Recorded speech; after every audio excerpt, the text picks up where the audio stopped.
Secret friends, unite!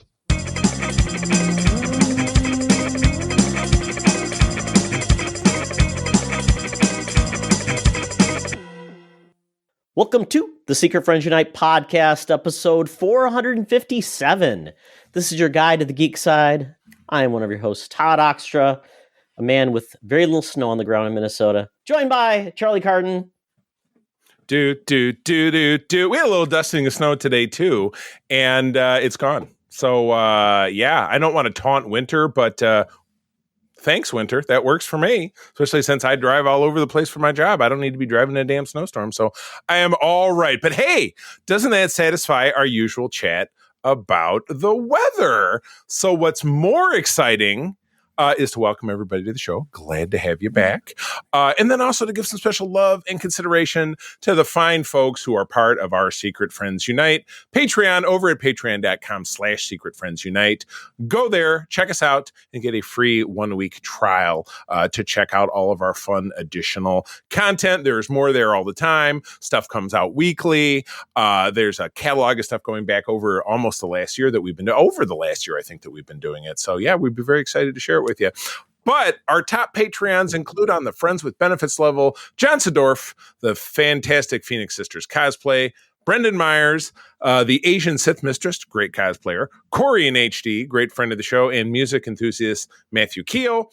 The BFFs level, as always, includes the awesome Nias family, Sean, Stella, and Henry, and my dear friend and frequent contributor to this network, Missy Merchant. So thank you, everyone. Please do again visit patreon.com/Secret Friends Unite. Give us a 1-week trial, and if you like what you're hearing, feel free to stick around.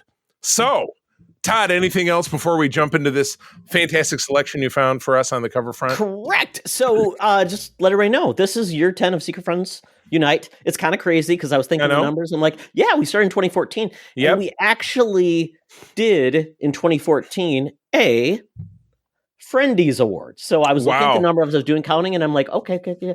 It's 10. This is we started doing the Friendies. We started in September because I had seen Todd here in Michigan the previous July when April and I got married. So that'll be 10 years this upcoming July, 11 years that we've been together in February. And Todd, you had done some podcasting with other people. It had kind of run its course. And so, at the end of that summer, you came to me and said, hey, I didn't have any familiarity with podcasting. I didn't listen to any. I mean, the concept's not too hard to wrap your head around. But he said, why don't we give this a go? And we started that fall.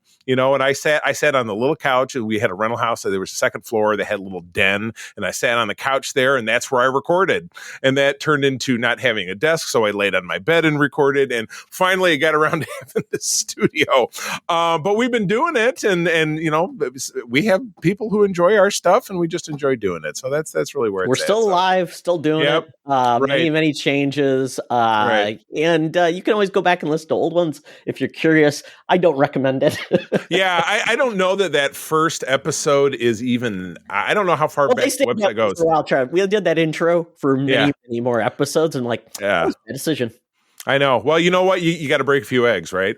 And speaking of breaking a few eggs, the good folks at who the hell published this? I can't even tell. The good news is it was approved by the Comics Code, but there's a comic from you jumped on the page here, 1956, December of 56, called Girls in Love. For the price of 10 cents, you get this fiery redhead. Oh, Clark. I wonder, what? Is it Superman? Is this a DC comic? I wonder if that's Clark. It is not. Because look at how I thought he was wearing overalls. So I'm like, it's Farm Boy Clark Kent. She says, oh, Clark, if you really love me, you'll give up this awful neighborhood and tough friends. In response, he says, look, Nancy, loving you doesn't mean I have to snub my old pals. Text box can love really change him. Let me cut to the chase. It cannot. He is going to, 5 minutes later, he was knifed, knocking over a liquor store, and then the cops shot him 15 times. I guess he should have left the awful neighborhood. Yeah. Well, and like I said, it only 15. He only had 15 minutes. He should have gotten in his 1940 Packard and driven away and gone to hang out with Biff Tannen and all those guys. So yeah, I love the sub stories because apparently there is right. Four total stories. There's a wrong engagement is one of them. Kissless partner. I played second fiddle. I'm guessing kissless partner might be like the when she finally realizes he's actually gay and isn't really interested in her. Or I'm guessing the kissless partner in the I played. It could all be one story if you think about it. But yeah, it does. All signs point to one of the two people being a homosexual, which is totally fine. Or the one girl. They're really in the friend zone and she doesn't realize it. Right, exactly. Oh, I know. I don't know. First of all, kudos to you as always for finding this. Does it exist anymore? Who knows? Again, who's the publisher? It's in like a tiny little... ANC is what I see. ANC. So okay, American Novelty Comics, I'm guessing. And what's great is you obviously printed the back cover, which has like a very Annabelle-looking kind of doll called the once-a-year factory-to-use sale of the glamorous Janie Bride walking doll. That's Megan right there.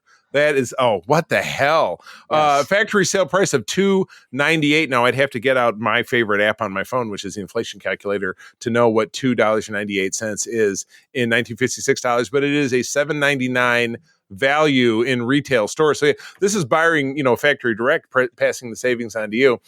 She's 8 inches tall, so she's almost as tall as G.I. Joe. Okay. So she would actually be quite a pairing with G.I. Joe if he was around at this time. It'd still be another 8 years before we see G.I. Joe. Came out in 1964. Wash, comb, curl her hair, and then she comes with 7 outfits. So money back guarantee. Yes, get your $2.98 back if you are not a satisfied customer. So, wow. I wonder. And again, what is that? Where does this money go? What's the name of the manufacturer? Is this like an early precursor to Hasbro? It is the Nervik Industries. Is that what it is? Nervik? Probably a defense contractor. This is how they subsidize making, missiles to. I'm blowing it up to point at Cuba. Enhance. Enhance. Yes. Oh, gotta love it. Oh, Chicago, Illinois Department. Oh, there you go. JB 300. My favorite, Charlie, is the dresses you get. You get a party dress. Oh yeah, a sheer nightgown. No sheer nightgown. Pass. That's gonna be a no for me, dog. And it's made of unbreakable plastic. Oh, it was funny. I was over at my buddy's house yesterday because I took on a consignment of toys to sell for him, and he's showing me around his Star Wars room. And he has, remember those old carry cases? There was the Darth Vader, and there was the C-3PO. Yeah. And I had both of them. And I said, this C-3PO, and he had a later version. He had the Power of the Force version from the 90s. I had the 80s version from The Empire Strikes Back. I said, this will easily survive being the back tire of a 1980 Subaru wagon when I left it in the driveway and my mother ran it over. It's very tough. Had the marks in it too. That's unbreakable plastic for you. Yeah. So folks, if you're interested in this doll, Charlie did the calculations. It would be $35 today. So oh my goodness, the cost of like a baby doll. Yeah, so it's on par. So inflation has spared at least this portion of the industry. So, but I'll tell you what, Todd, if you're really interested in hearing about inflations and about how bread used to cost a nickel and they paid you to get gas, the person I'll bet you it'd be easiest to talk to would be our senior news correspondent down to the corner of Hollywood and Vine, 124 years young. She just had a birthday, hung another one on the line on January 1. I am talking about Madam Webb with our news and views. So let's go check it out right now. Now it's time for Madam Webb's rumors and news. Take it away, boys. Thank you, Madam Webb. Well, it's the Chinese, they have an animal every year based on the Chinese zodiac. It's the year of the dragon, but I truly believe it's the year of the spider/web because Spunko is taking over, and Madam Webb, this is your year to shine. Right. I am so excited for you, and I'm also excited for getting at least 20% of your proceeds. Oh, I can't believe. Yes, the Spumco, proof that you don't need a Spider-Man to have a Spider-Man cinematic universe.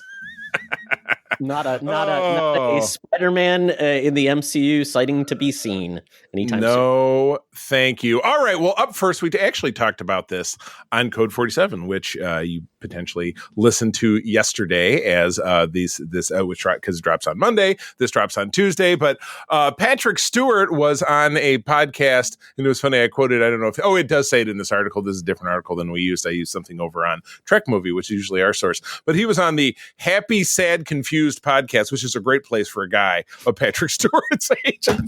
I know that was a softball. I really did he know where he was? He was like, I said, can someone get me a car? I'm sorry, Sir Patrick. I should not be making fun of you. But anyway, he was talking about he is quoted as saying, I heard only last night about a movie script that is being written, but written specifically with the actor Patrick Stewart to play in it. Stewart told Josh on a newly released episode of Happy, That's Sad, very and weird. Confused. Yeah, that is weird. I know. He trying to is he talking about himself in the third person? Bob Dole wants to be on Star Trek. Patrick Stewart does. Yeah, I don't understand that. So that was the old Chris Rock. Yeah, I love me some me, Terrell Owens. Yeah. Yes, exactly. Oh my goodness. So anyway, yes, it looks like the interview took place a couple of months ago when he was out promoting his book, which I have a copy of, thanks to the folks in Simon and Schuster who gave me an advance copy that I have to read. I apologize, but I will definitely read that. Yeah. So there's been so much talk about this going round and round, and this morning on Code, it was Aaron and Peter and myself. None of us really felt a lot of enthusiasm for continuing Picard's story. Picard season 3, Picard the series was tough. First season, a little iffy. Second season, we don't talk about it. It was so bad. And the third season, generally speaking, was pretty great. Really did enjoy it very much. So to me, I don't really see what else can be done with this character. I think they really put a great button at the end of that episode, setting up Jerry Ryan's character of Seven as captain of the New Enterprise, with Jack Crusher, Picard's son, being a crew member, and him meeting Q for the first time, and kind of, sprinkling out some breadcrumbs of what might happen with that. So I just don't really see how Picard could necessarily be a focus of a new film or be integral to a new film. Maybe that's not necessarily what this means, but I don't know. I'm in the camp of taking a page from Todd's book that I would like to just kind of see Star Trek expand with new characters, or take characters who are moving in a different direction that we've not seen for 50 gajillion episodes. 7 of 9 hasn't had as much airtime as Picard. She's had quite a bit, but the character's changed a lot. She's in a new situation. And I think it would be more interesting to explore that than Picard is, the grumpy old man, doing who knows what. So I don't know. Todd, where do you sit? You're a Trekker, but you're not quite as devout as me, but I know you have opinions because you've been on our show many, many times. Yeah, I am curious because where Star Trek is right now, we've got, some things that are going to end, and then we've got rumors of things that are going to happen, but not much is seen with it. So I'm curious if this is, like they say, I don't know if this is a theatrical or like a movie, like Section 31, yeah, with Michelle Yeoh. Is also going to be a movie, but for Paramount Plus. Yeah. So that, unless they're making Generations 2, where an old Picard crosses over with I don't know, Avery Brooks. I don't know. Oh my God. Yeah. Avery Brooks, it's interesting because he doesn't act anymore. He's retired. He lives in, I believe, Princeton, New Jersey. His wife is like adjunct on staff at Harvard or something. Like, he lives in a completely Is she the Harvard president that just got fired? Oh, no, she's maybe he could make an appearance on the new reboot of Frasier, which is set at Harvard. Oh, that'd be great. Ooh.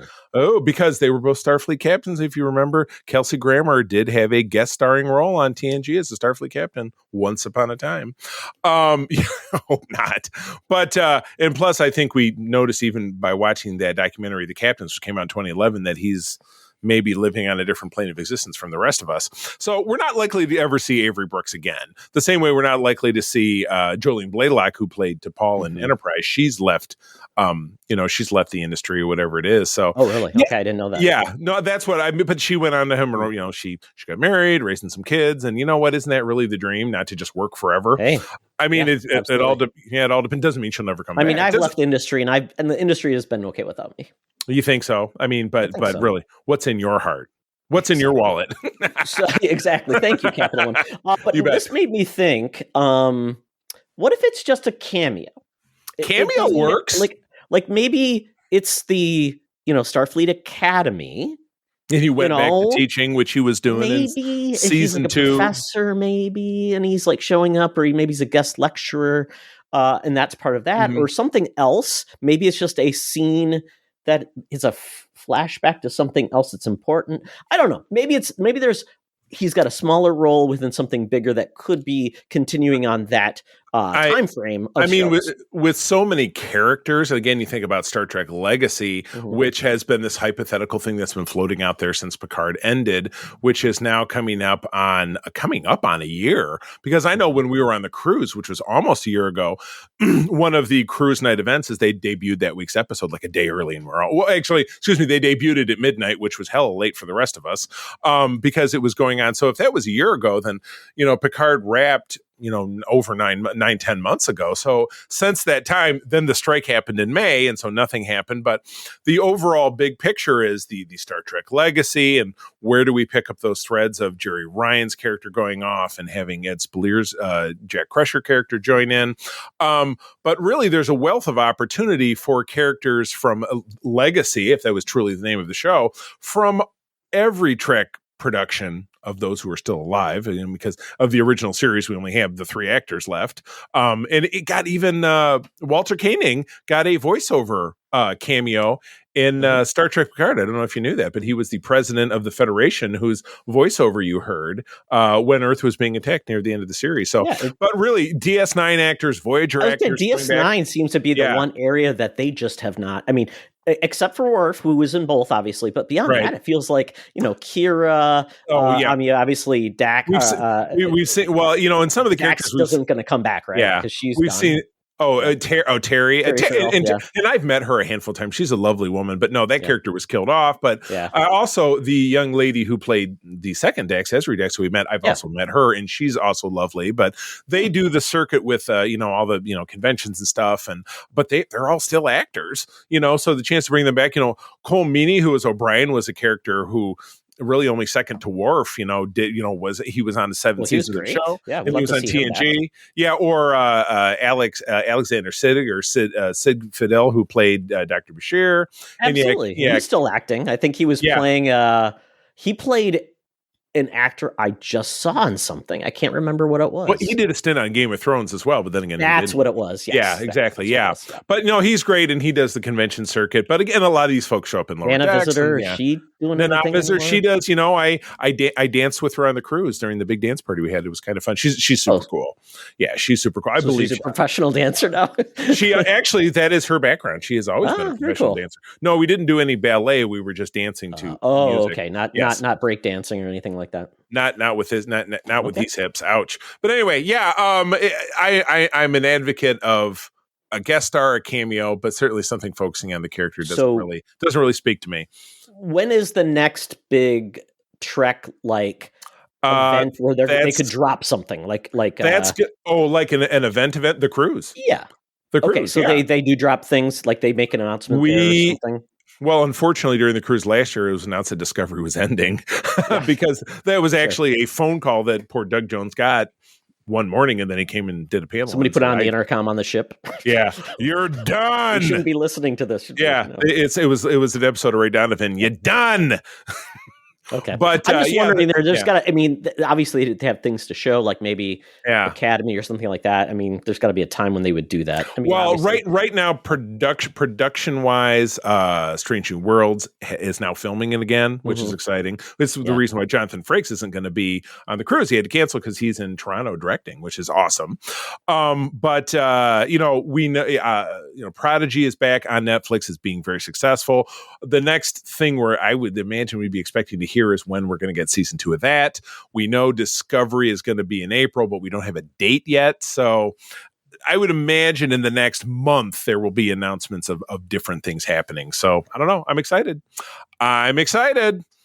I'm sure you'll let us know, Charlie. I will. That is what we do over on the Code 47, and also, here to a lesser extent. So, all right, what else we got? Well, we are getting a new entry into a franchise that, quite honestly, I don't know how revered it is, and that is The Omen. So The Omen, the first film with Gregory Peck, the kid who is the mark of the devil, people die around him. And Damien, I've seen it. I've seen it once, and I just remember he cursed his nanny to climb up on a building and jump. I said, Damien, I love you. Yeah. I've never seen it, but I've seen all the moments. And then there was a with Sam Neill as an older Damien, which I haven't seen either. Oh, really? That was the first Omen or back. Oh no, this is called the first Omen. Okay, so yes, we're getting a new film. Sorry to jump ahead, but what do we got? What do we got here from this trailer? So it's called The First Omen. It's a prequel, and it's essentially setting up where the log line is, if I can find it, when a young American woman is sent to Rome to begin a life of service to the church, she encounters a darkness that causes her to question her own faith and uncovers a terrifying conspiracy that hopes to bring about the birth of evil incarnate. So it's essentially how Damien is conceived, because in the first movie, Damien is adopted from Europe, I believe. That's the whole conceit. Right. We love horror films. We actually saw a really dumb horror film the other night, which I won't even bother to talk about. The Kiki, it was so unremarkable. It's the new, it's the pool that kills people, starring Captain America. Low tide, or no, not low tide. Low depth. What is it? It's called Night Swim. But I'm like, well, stuff happened during the day too. But no, it's an evil pool that kills people. Too much chlorine. Deathbed, the bed that kills people. That's an old bit from Patton Oswalt. It's a real movie. Like, look it up. It's real. Yeah. Deathbed, the bed that kills people. The film is directed by Kasha Stevenson, who worked on the TV series Legion, and essentially we've got David S. Goyer and Keith Levine producing this, and the actors in this are, I'm looking. Oh no, it's right here. Yeah, it's a lot of names I don't know. We have Nell Tiger Free, Takif Barum, and Sonia Braga, with Robert Eggers' favorite Ralph Ineson and the legendary Bill Nye. Okay, there's a name I know. The science guy. Yeah. Yes, that's the one. No, from Love Actually is always how I very fondly think of him. Of course, he was Davy Jones in the Pirates movies. He also played the big old vampire in the what was it? Night Watch? No, what was the movie with the vampires versus the werewolves with what's her name? I know the girl you're talking about. Not Night Watch. No, it was the franchise. It was there was three of them, and it was Kate Beckinsale. Kate Beckinsale. Yeah, there you go. That series. Yeah. All right, please add us so we don't have to look us up. Add us over on Threads so we know. I mean, why not? Horror's really popular. It typically does pretty good, unless it's horrible. Even if they're horrible, they do pretty well. So I'd be curious how Deathpool is doing, but we'll see. Yeah. So what I'll do is I will commit to watching at least the first two Omen films. So when this comes out, I can be like, well, it's newer, so it's better, right? It's omened up. Yes, they've continued to refine their craft. All right, moving along, we have some uncasting news. Marvel's Thunderbolts, due to ostensibly what's said here, the delays of the strike and yada yada yada, has lost what Todd and I are assuming potentially its primary villain, which would be Sentry, portrayed by Stephen Wen of The Walking Dead and of Nope. But yeah, no, that's what I had read. Yeah, there was news reported recently that he stepped out. Yeah, it was portrayed as a mystery role, later confirmed to be Sentry, which is a character I'm vaguely familiar with. He's kind of the Superman ripoff, because it says even right here he gets his powers from the sun, but he goes back and forth between the good guy and the bad guy. And yes, so he decided to take a pass on that. And yeah, that was rumored to be the fact that because of the strike, it kind of knocked his scheduling off for other stuff. So I don't know. I don't know that being that I don't terribly know the character very well, I guess I don't have strong feelings either way if he would have nailed it, or if somebody who looks like Henry Cavill might have, nailed it better because he kind of speaks Superman to me. I don't know. What do you think? Because again, Sentry, if you look at him, kind of looks like Nuclear Man from Superman 4. He does. Yeah. He's a very blonde version of Superman. When they first introduced the Sentry, they said he was a recently discovered original Marvel creation. And that was a lie. They just did it as an event to create a new character, but basically make it seem like he had some relevance in the past. We find out, though, that the Sentry, he had this great ability, but we found out was essentially he constantly fights this thing called the Void, and he has mental health issues. So he's a very unreliable, superpowered being. So that's a cool concept. A question about the Void. Was the Void an actual character? Because the Build-A-Figure piece I got, because I purchased that Crystar figure recently. Mm-hmm. The Build-A-Figure piece is the Void, and it came with these weird tentacle things, which I immediately put on my eBay store. Somebody bought them for $20. I'm like, okay, I guess there's not a high demand for Crystar, so if somebody's like, I got to build the Void, but I'm not going to buy that Crystar figure. That's cool because $20 pays for the figure. I was very happy about that. I would say the easiest way to describe the Void, he is akin to a Venom-like entity. That's what it seemed. Yeah, that's what I think. That's what I think that the figure was. Can also live separately and it basically drives him nuts. So what I think, Charlie, and I think this is the conceit, what this was going to be for the Thunderbolts. Because they're obviously not a very strong team. I mean, they've got some good, strong members, but I mean, obviously they're a bunch more ragtag, like the Suicide Squad. Right, and they're no big superpowered folks. Yeah. So what I'm thinking was the Sentry was actually going to be kind of like as we think of the Suicide Squad with Starro, which was considered like they didn't know what they were going after, but they knew they had to get something, and it was a superpowered weapon. I'm thinking this is going to be the conceit that they have to go after something that's super powerful. They don't know what it is to take it down, and it ends up being the Sentry, and it wakes up. Gotcha. That's what I'm thinking. Yeah. Maybe. Awesome. Well, I don't know. Yeah, I don't know, but I don't feel like it's. Well, I like Stephen Wen. I don't see him as a character as portrayed, but that doesn't mean anything. Doesn't mean there's not a lot of other great people out there who couldn't take on the role. So yeah, I'd be interested. But yeah, I would think somebody. Isn't Alan Richson being considered for everything these days? Absolutely, I mean, he's big. He's big. He would be. It seems like this would be and he's blonde. This would be the perfect role for him. So anyway, yeah, as a huge fan of the Reacher TV series, he gets my vote. I'd be very, very excited. And I don't even know what type of Batman he would make because you listen to him in every role. He's kind of got that meathead, kind of almost like Boston / New York accent. He's from Florida because it's funny. I saw a whole bit. I saw this whole. It took me like 20 years to figure out that was why that rapper had that name. I'm like, oh, it spells Florida. Florida. Yeah. Oh my God. No, but when he was on Kimmel or Jimmy Fallon or something a couple of weeks ago promoting the show, obviously, and he's talking. He was on the first season for one of the first seasons of American Idol as a contestant, and apparently, apparently made it pretty far. But he was telling the story. He was Aquaman. And this would have been potentially prior to that, but he's just a regular. He doesn't have the Jack Reacher voice, but he does. That's not how he talks. He just talks like a regular ass dude. It's not even like weird. A Florida accent. It's like a weird accent. So I'm like, it's like the Channing Tatum accent. Right. It's vaguely Southern. It's vaguely Southern, kind of hip hop. It's like, oh yeah, hey, when he was Duke and G.I. Joe. Anyway, we're getting a little far off the path. But anyway, so moving on to the next story, the latest buzz in the last week, because it's January 7th when we're recording this, has been the fact, and we talked about this in the show last week, that Steamboat Willie is now in the public domain. Anybody can use and abuse him. There have been no end of disgusting memes out there putting Steamboat Willie in disgusting situations. But now, a second Steamboat Willie horror pick from Stephen Lamort, unveiled as an early Mickey Mouse, hits public domain. Well, so what was the first one if he just hit public domain? I can't remember. It was pretty low key. It was like not really. It didn't really seem like it was focusing on Mickey, but it seemed more like a mascot from a theme park. Right, killing people, or a killer dressed Ricky up Rouse. like one. Got it. The Ricky Rouse. So anyway, so what's going on with this? This one's called Mickey's Mousetrap.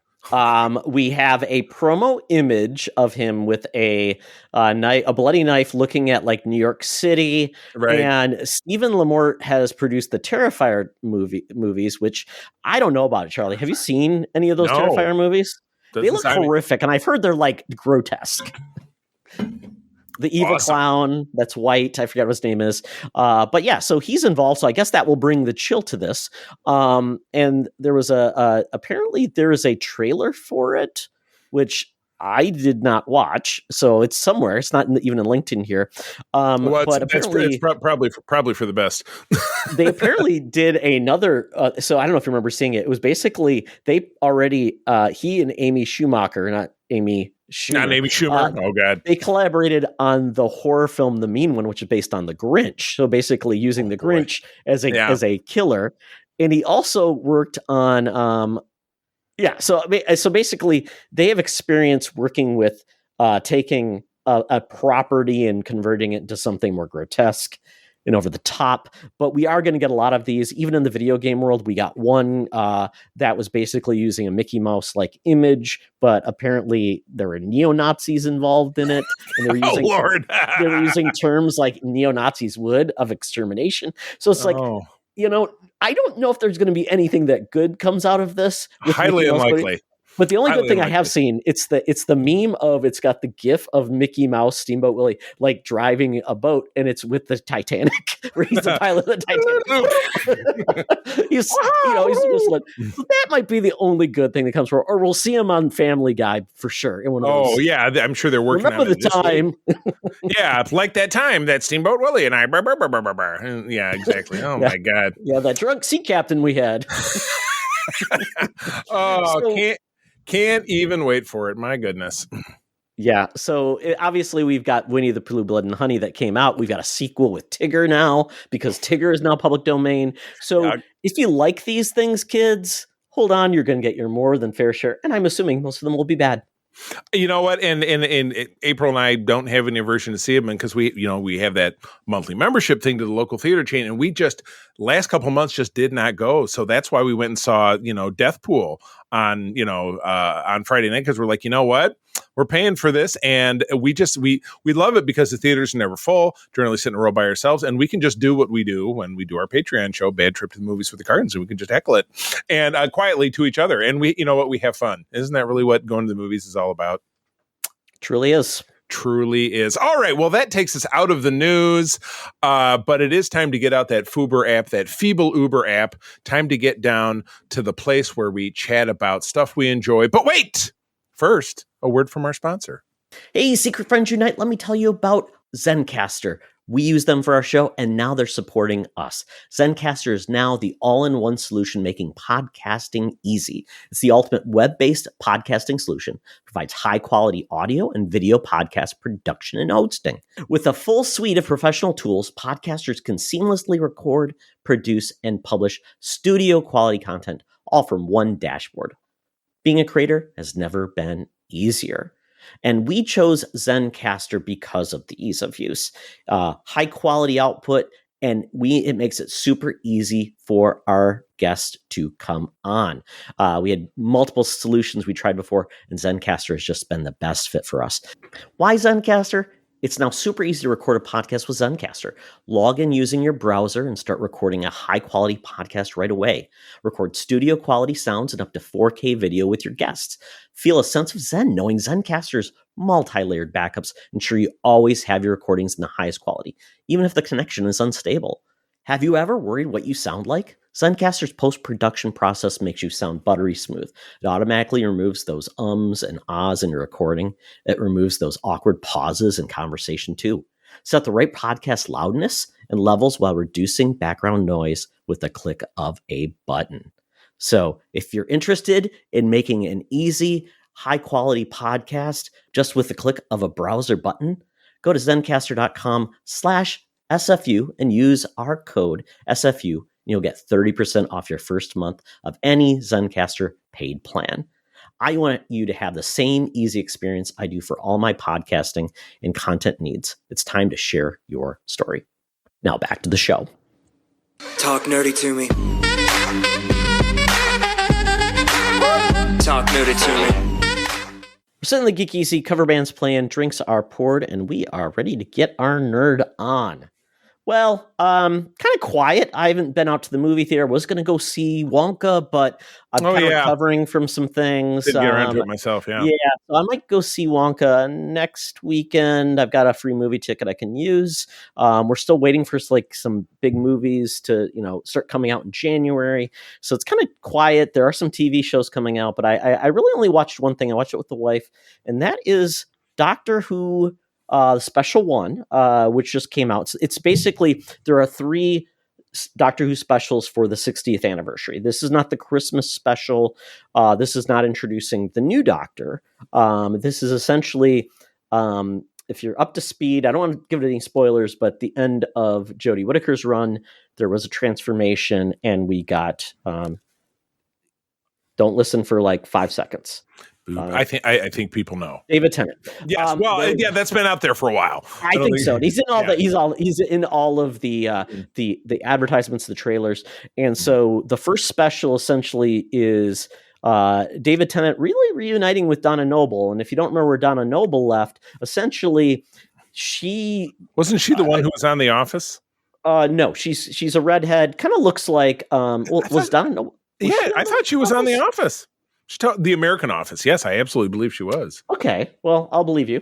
And we'll go with that. But she was the one that was kind of bossy, over the top. But I thought she was like, I'm not going to pretend I know everything, but I'm just a broad. I'm just like in it to win it. I don't know if that's an appropriate term, but that's kind of how I thought. It's not. I got slapped once for referring to a female. So I'm going to remove that. I'm not going to say that's not appropriate, Todd. Don't do that. So I won't do that. But she is just she's not afraid to speak her mind, and but I always loved her as a character. Well, at the end of her run, she essentially gained the power, the essence of a Time Lord, and if they didn't wipe her memories of the Doctor or anything, it would essentially kill her.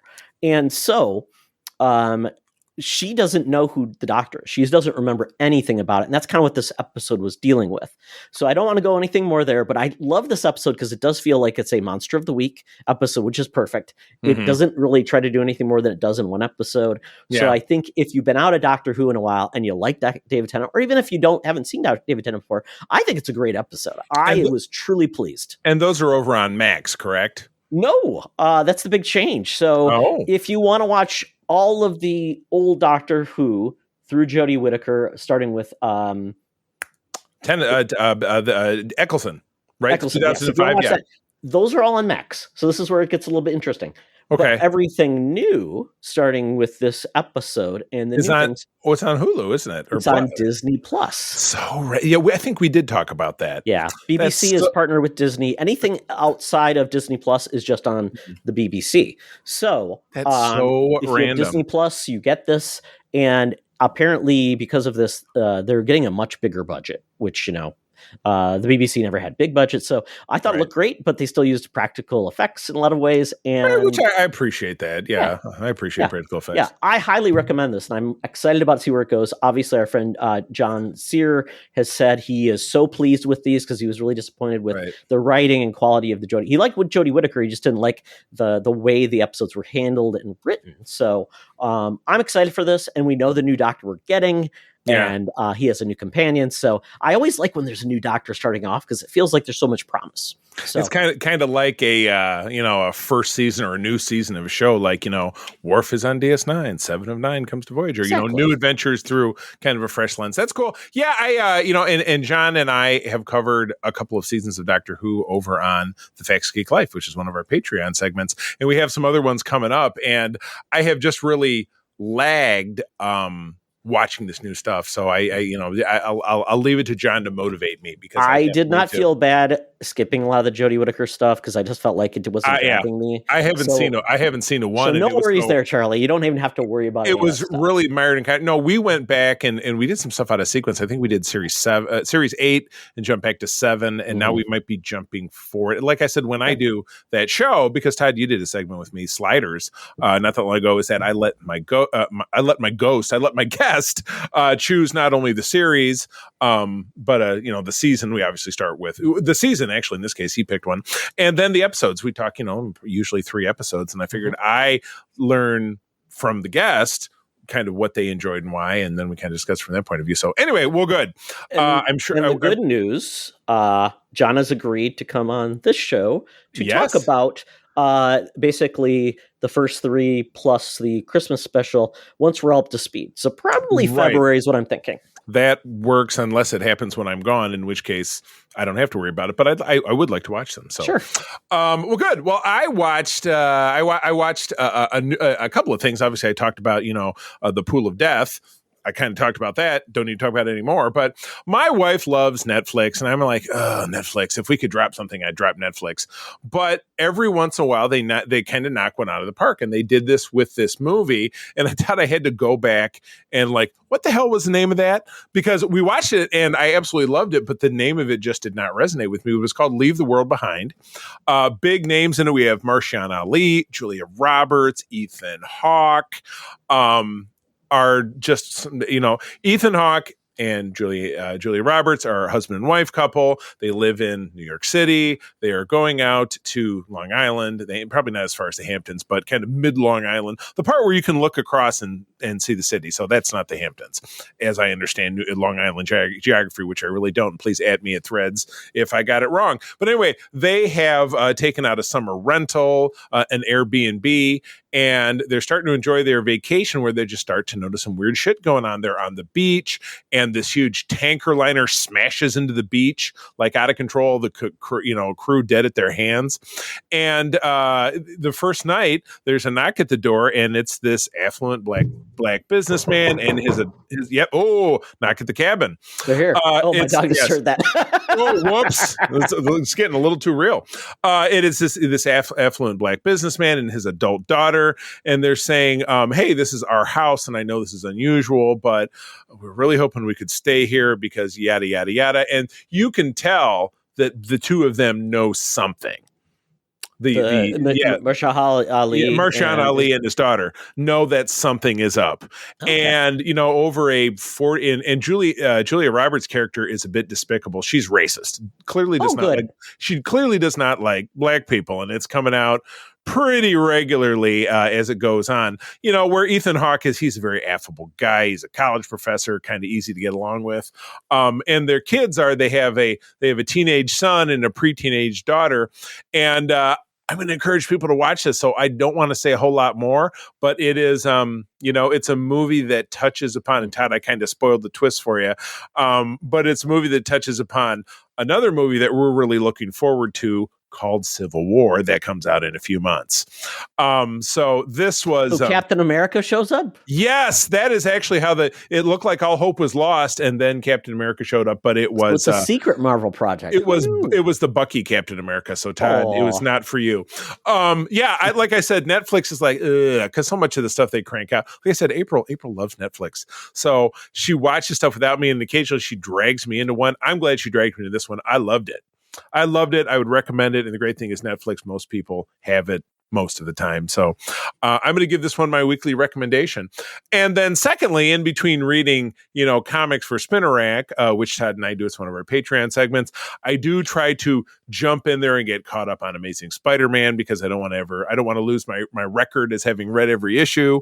But I have also read every issue of Marvel Star Wars, or at least the current run since 2015.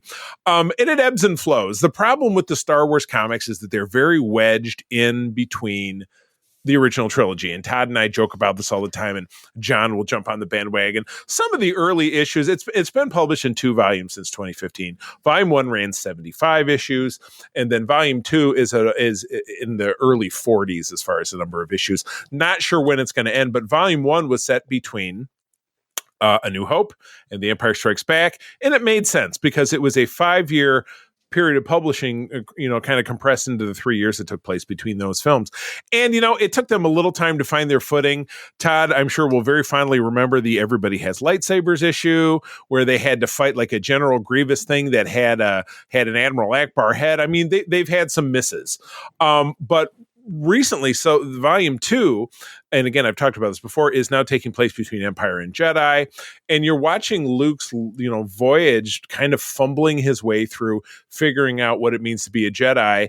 And it was one of the issues I read, probably 5 or 6 issues recently, so I'm almost to the point where Marvel Unlimited cuts me off, which is a 3-month gap, where he's struggling with the lightsaber he's been using. He found a lightsaber to use, and it's a yellow lightsaber. It's a Guardian lightsaber that he's been using because he doesn't have his green one. We actually see him activated in a deleted scene early in Return of the Jedi, so we know he doesn't have that.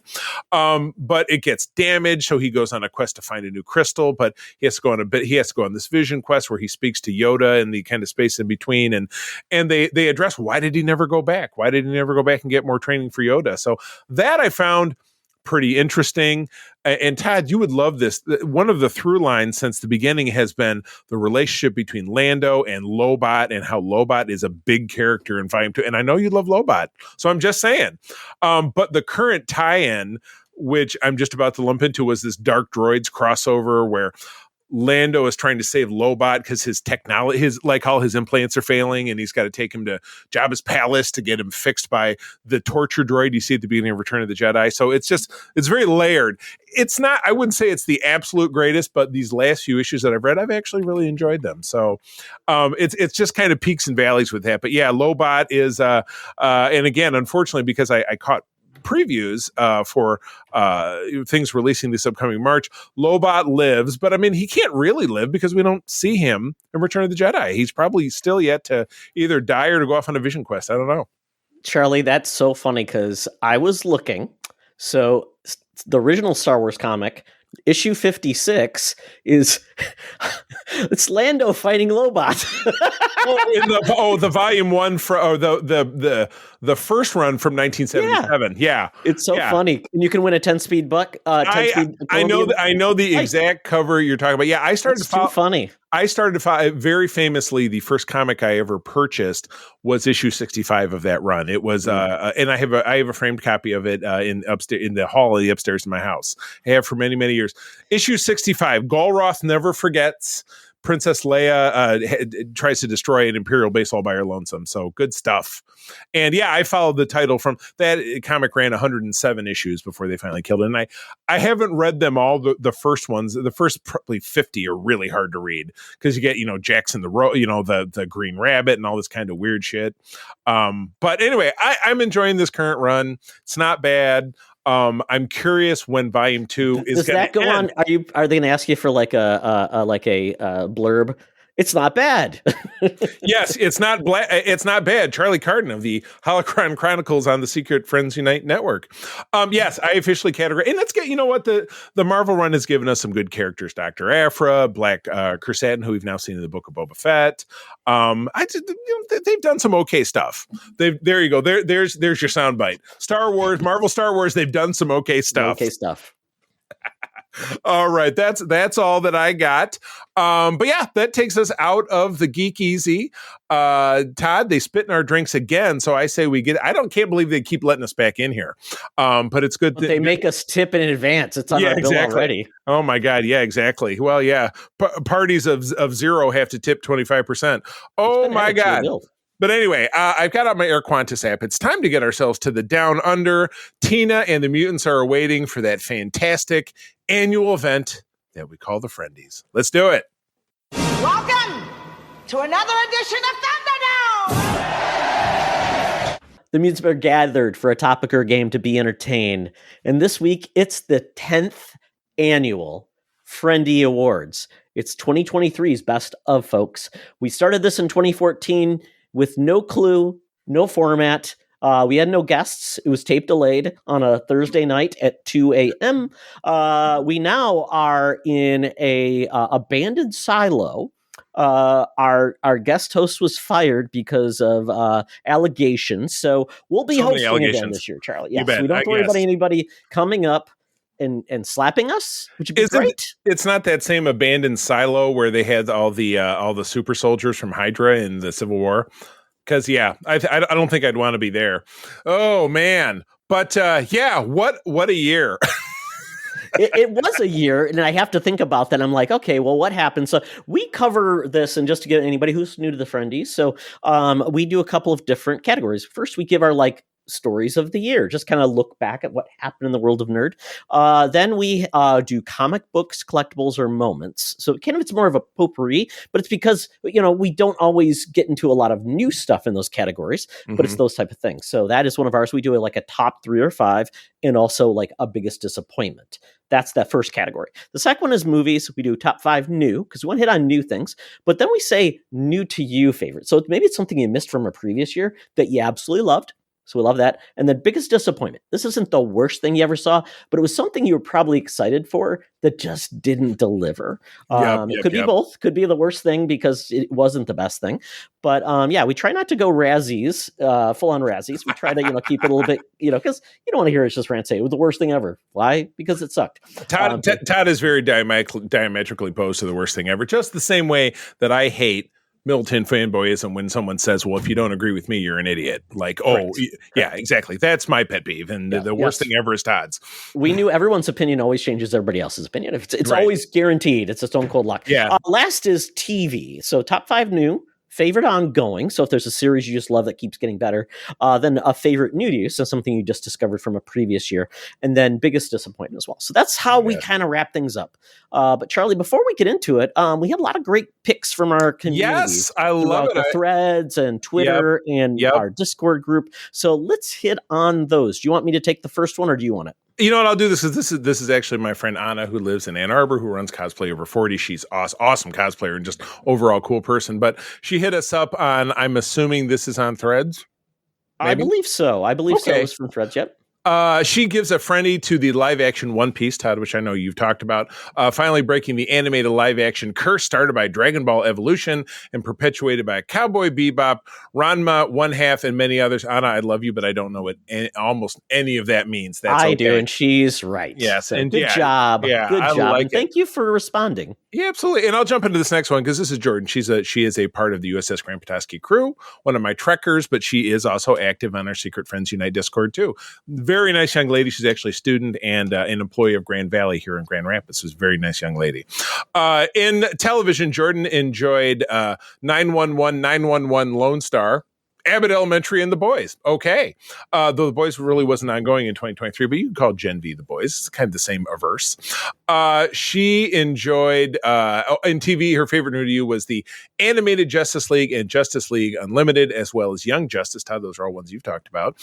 This has been part of my mom's Get Me to watch all things DC with her. That's cool. I like that. It's adorable. A sharing of things with family. Yeah, I like that. And over in comics, and then she gave us instead a top comic moment would be when Iman Vellani, who plays Ms. Marvel, getting to work in her own Ms. Marvel comic book. There you go. The fact that she's such a fan of the character and gets to portray it is amazing. Yes. Good deal. Thank you, Jordan. I appreciate that. Todd, last one's yours. This is your friend. Yeah, the Nias family. So Sean, Stella, and Henry, big geeks. They love all the cool stuff. So it would be in comics. It would be Obi-Wan, Planet of the Apes, and Green Lantern. I wanted to read the new Green Lantern series, so I definitely will have the DC Infinite app. So it's gotten good reviews. Movies, Wonka, Spider-Man Across the Spider-Verse, for sure, Super Mario, and Ferrari, which I want to see. I don't know where it's going to be available outside of the theaters. It's not going to be out at home yet, but I do want to see that. Yeah, same. Adam Driver doing an Italian accent. I mean, come on. I mean, what can't he do? Come on. That's his follow-up from what's it called? He's been practicing the House of Gucci. Yeah, that's right. So he was sharpening the pencil. Yeah, good. Yeah, and biggest disappointment, Flash. I mean, Sean likes a lot of the DC stuff too, so I get it. Flash wasn't for everybody. So and so I'm sorry it didn't work, but I did find some fun. But yeah, I know a lot of people did not. Yeah, well, we'll talk more about that later. So, all right. Well, with that, are we then moving into our own personal news stories of the year and segment the first? I mean, so I listed a few. Is there any? I mean, okay. So if you go into that, okay, I got it. I had the I got it. You have a list of things, if that's what you're talking about. Your list. And if you go to headlines, it's there. Whoops. I don't know. I mean, if one of these is yours, Charlie, stop me. I did. I'll tell you what. Well, I'll reach my two. And then if you want to do yours and then talk about others. But for me, the biggest, the elephant in the room was the WGA and the SAG-AFTRA strike that hit in May. I remember because I was at our national sales conference in Indianapolis and went to turn on and what I do every morning, watch Colbert, and he wasn't there because the strike started and he wasn't working anymore. But yeah, it hit in May. It was 100 plus days of that going on, brought the industry to a stop while our valiant fighters of the union took on the evil overlords. And did that wrap up was it October or November? I'm forgetting now.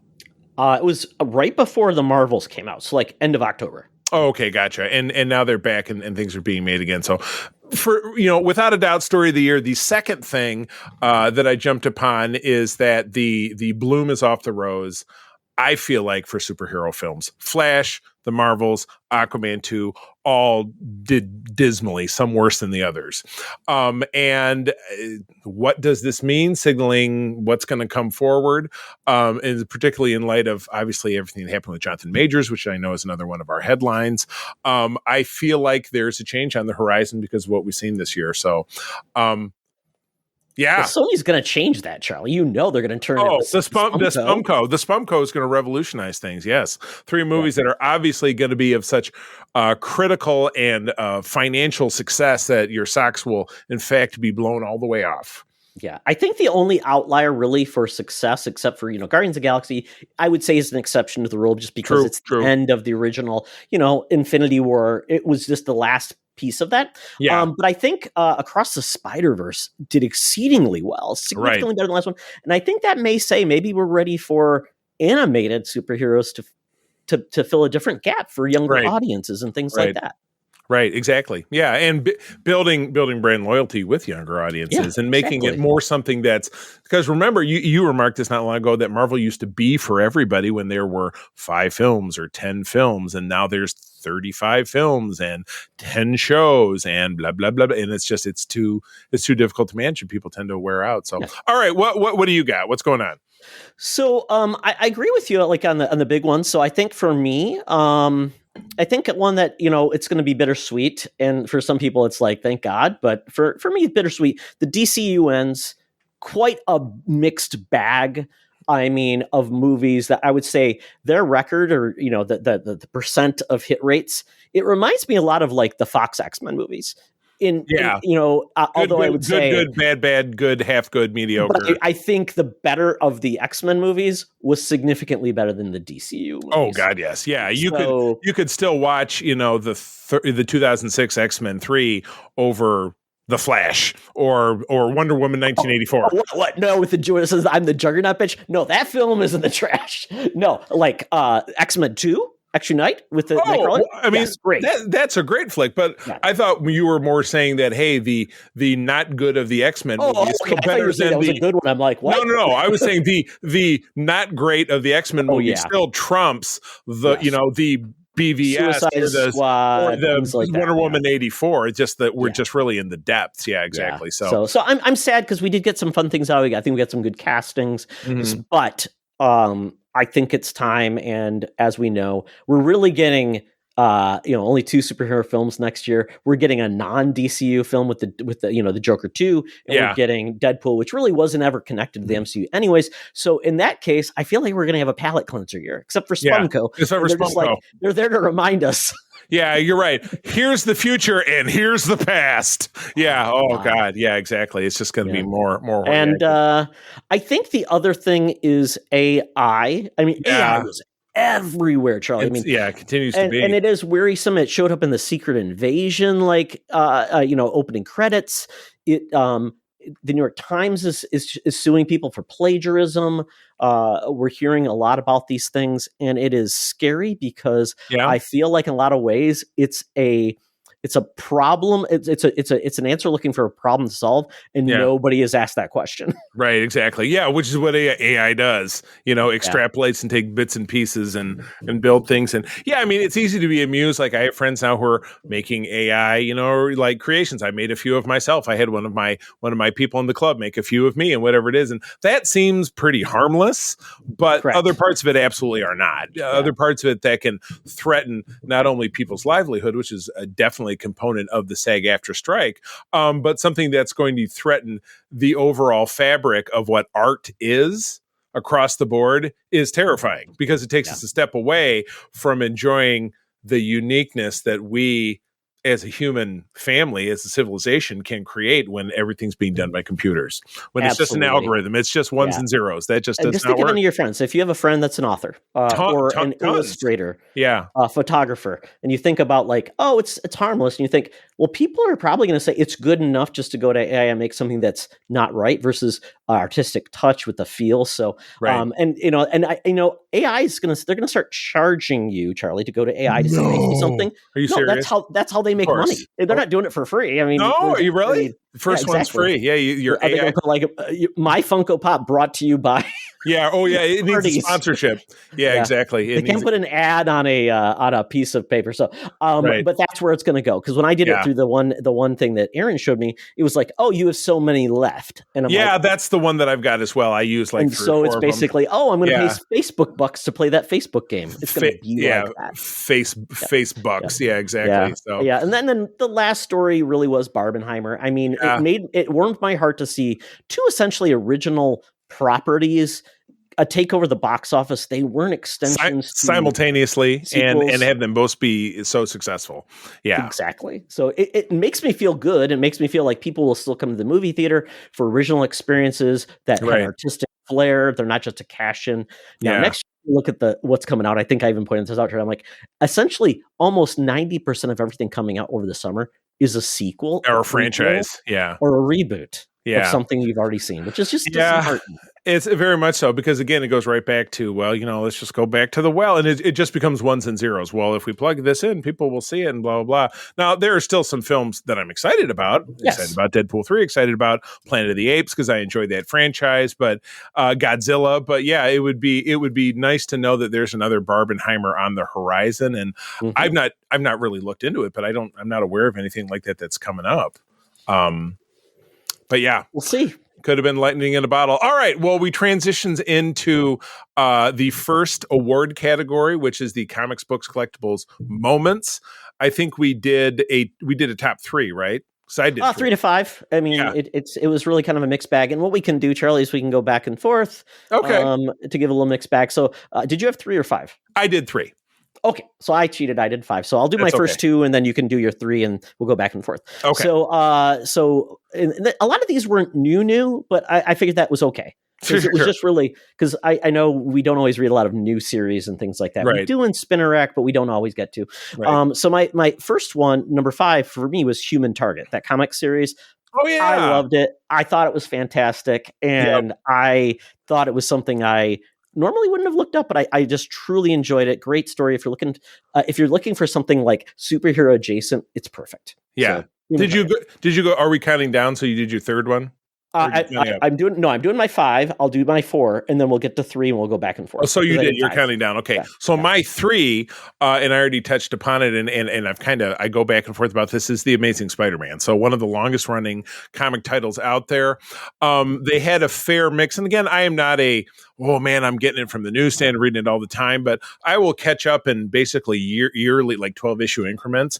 And I will admit, I think Zeb Wells and JR, the creative team right now, where they have been for a portion of this, with a title that's been going on for now 62 years, the tropes and the lather, rinse, repeat is sometimes impossible to avoid, but they still found a way to pull out some really different stories. They pulled.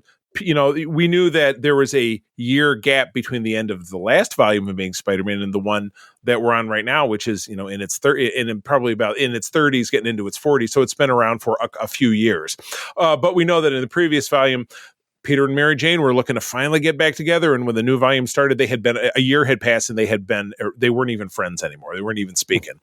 And so this segment that I read pulled into what happened and how Mary Jane not only has a new man in her life, but she has children who are not babies. And they went through that whole process and what was associated to make that happen and to make it undone. And Peter's burgeoning new friendship, mentorship, partnership with Norman Osborn, who is finally being cured of being the Green Goblin, and he is a now heroic, admirable character. And again, it all comes crashing down because as I read the preview, it's like, oh, the Goblin's back and this thing and that thing. But there was a Sin Eater series where his sins, Norman's sins were removed, but then they got dumped into Peter, and it was just. It was kind of comic bookery at its best. So they're still finding ways to make it different, which is really difficult to do after 62 years. So I applaud that. I love JRJR. I've come to really enjoy Zeb Wells' writing. So yeah, I enjoyed that. And even with me not being a monthly comic follower. So nice work, guys. Absolutely. So my number 4 is the G.I. Joe Transformer mashups. Now, I haven't bought any of them, but I'm like really impressed by them. I think they're kind of cool and fun, and it's a kind of a cool idea. I'm just I'm waiting for the USS Flag that turns into what is it, Omicron? Yes, Unicron. Yes. Unicron, thank you. Yeah, exactly. But I just love it because it's like a figure plus the Transformer, and they actually work together in vehicle also when they're transformed into the robot. So I think it's cool. The Stryker Bumblebee one is kind of fun. Stryker, like this. Oh, you mean the Vamp? No, the Stryker, the G.I. Joe character. Stryker, the G.I. Joe character. Or no, Stalker. Sorry. Stalker. Okay. Yeah. Stalker okay. All right. Gotcha. The little Jeep. I think it's fun. Okay. All right. Well, you said Bumblebee. That was Hound. Hound was the Jeep. No, this is like a dune buggy, and they made it Bumblebee. So, okay, very good. Yeah. Well, they're not going to have a VW bug. Well, I was going to say, and I saw some future what they have a transforming his tank, which has the bear. And then again, they go with the classic style 3 3/4. So they're replicas of the 80s. It's pretty 80s through and through. That Baroness and Megatron. Yeah. And then they had an upcoming one is the Thunder Machine, which was the Dreadnought vehicle turns into Soundwave or something. I don't know. Whatever. I don't know. The kitschy stuff, I know that's your area, but it's just not, As long as they're done well. There's some crappy ones, and actually I'll talk about that. Yeah. That's okay. So gotcha. All right. Well, my number 2, speaking of G.I. Joe, was IDW's Rebirth of G.I. Joe. I've read 2 titles so far. One is part of the Shared Energon universe, which is the Transformers. It's the Void Rivals, of which I read the first issue, but haven't continued with it. And then I read this a week ago. It was Duke, which is a reimagining of the character in a modern lens. So it is not tied to Larry Hama's ongoing title, which has been relaunched with issue 301, which is funny. The Larry Hama title started in 1982 with a number 1, stopped in 1994. The G.I. Joe it went through the gristmill. It was at like Devil's Due and like some other publishers. IDW had it for a while, but different creative team. And then I think in 2010 or 11, Hama came back and they started with issue 156. So they continued the original numbering and took that all the way up to 300. And then it ended about a year and a half ago. And now this is the return of it. So are they finally at the Eco Warriors? Hopefully those all get run over by one of these transforming things. But what's tough about that, I've been spending the last 6 months running around every comic shop in Michigan buying old G.I. Joe comics because none of them exist digitally. They're all gone. So unfortunately my job gives me the opportunity to stock comic shops, and I'll pick up one here and there, $3 to $5, maybe $10 for a more rare one, whatever it is. And they're going in my file because I've read a lot of them and stuff. But I have almost no familiarity with the IDW issues 156 through 300, but I'm working on it. But the G.I. Joe series is great, but again, it picked up from stuff that I didn't know what was going on. Like, it was, and it gets, Todd, you would like it because it's really weird. A mutagenic bomb goes off and everybody on Cobra Island is transformed into like cannibal zombies or whatever. And it's like, it's your jam. Serpentor is alive again, which, he got killed famously in the Cobra. Has anyone said Cobra la la la la la yet? I'm sure it's coming. So they're bringing it back. That's bringing back. But the Duke, I absolutely loved it. I think it's kind of my new favorite because Duke he's Jack Reacher plus Jack Bauer and plus Joel from The Last of Us. Just super duper badass. Joel from Community. Joel from the from Mystery Science Theater 3000. So anyway, fun to be back reading a regular book. I had been reading some of the Star Trek titles, but I just found losing. They just continued to pile up, and I wasn't reading them. So some of them are still sitting there in my digital shame pile, but I canceled all my subscriptions, and all I'm reading monthly right now is the G.I. Joe stuff. Very, very good. So on my number 3 is the Soundwave helmet I got. I got it as a gift for myself. It was on sale during Black Friday. Oh, yeah. Hit the Todd cheap point, and it's so cool because it fits really well. It has all of the sounds. It lights up, and it's very fun. I mean, for the price I paid for it, it's perfect just to sit on a shelf right next to my Mass Effect helmet. It's very fun. And it fit in my space. That was the big part. Well, my space. I have, and again, this is one of the rare times when I have it flipped around, but usually my background is I have 4 helmets plus a cookie jar. The cookie jar is Spider-Man, but I have my X-Wing helmet, my Darth Vader, and my Gen 1 Clone Trooper, which I got both of those from my friend Derek, who's my figure collecting partner. And then I have a Cobra Commander that, just like you, it was a GameStop exclusive that nobody bought. So it was super cheap. So I picked it up, but it looks fantastic. And yeah, I would love it if more helmets would fit in my little display back there, but the little cubbies are too small. Yeah. So I only have the ones that are ringing along the periphery. But anyway, you get some mannequin heads or the wig heads. Oh, we actually have one that we did when we had wigs for when we were so big into cosplay stuff. So, all right, well, my number 1, and Todd, I know you have a 2 and a 1, but my number 1, and I featured this on our YouTube channel, and I've taken pictures and shared it on my social media. But Hasbro's HasLab Histank, which I purchased summer of last year, is everything that I think you could hope for in a modern toy. It's to scale. To the 12th scale, which is a 6-inch figure line, the G.I. Joe Classified series. It has all conceivable bells and whistles except for the missiles don't shoot, which Todd was clearly very disappointed on. They just pop on. Fail. But it has, it was set up as people were jumping on board with 4 different unlocks. All the unlocks were achieved. The items sold very well. So the unlock figures, there was a Hiss driver, there was a Hiss gunner who is a female Cobra. Of course, they're all wearing helmets, can't see them. There's a tactician who sits in the little bay in the back with a gun rack, and he's sitting there. I don't know, he's sitting there probably playing Sudoku or something. I don't know what he does. And then it comes with the first ever available classic Cobra Commander with the domed helmet, much like the one I have on my shelf. The vehicle itself, lights and sounds. Lights but no sounds, but it has a different light cycle through that it has, the Cobra signal projected. As you fold down the rear compartment, a light comes on where the little tactician guy is sitting. Little ladders that guys can hang off the side of it. I mean, it is truly exceptional. I think it was, and of course they're not, it's not like in the old days we're like, oh, this was $20 and blah, blah, blah. I mean, it had its cost. I did not purchase that as an investment. All these G.I. Joe groups that I belong to, here's a guy who bought 20 of them. And I'm just like, at $350 a pop, are you smoking the drugs? So you spent $6,000 on buying these things? Oh my God. Yeah. I have loved, and to a further extension, I have loved the G.I. Joe Classified line. That has been the thrust of my collecting in 2023. And my collection has gotten pretty sizable because I really think that they've done a nice job. That line started right around the time COVID broke out, and they tried a reboot by redesigning some figures. People effing hated it. That ended, and what we get now is pretty much very, very faithful. Yeah. And that has increased my enjoyment of the line. And the original ones that they've come out with, different versions of troopers, they have a Cobra Trooper Femme version where it's two ladies and the accessories they come with and the little smoke effects and the jetpacks and all this different stuff. So they just do a lot of fun stuff. So been very impressed with that, without a doubt. Very, very cool. Yeah, I know at first you had some rough feelings on that, but I'm glad it's coming around because they do look cool. I mean, I'm not going to collect them, but I'm glad it's a market. I just wish they would do something with the franchise that wasn't a bad movie. I know. And speaking of HasLab, there was obviously another one in 2023. It was the Dragonfly helicopter, which is one of the hero G.I. Joe vehicles. April and I got 2 of them. We're going to tuck one away because we do a little toy slinging on the side, let it set for a couple of years and see what we can make off of it.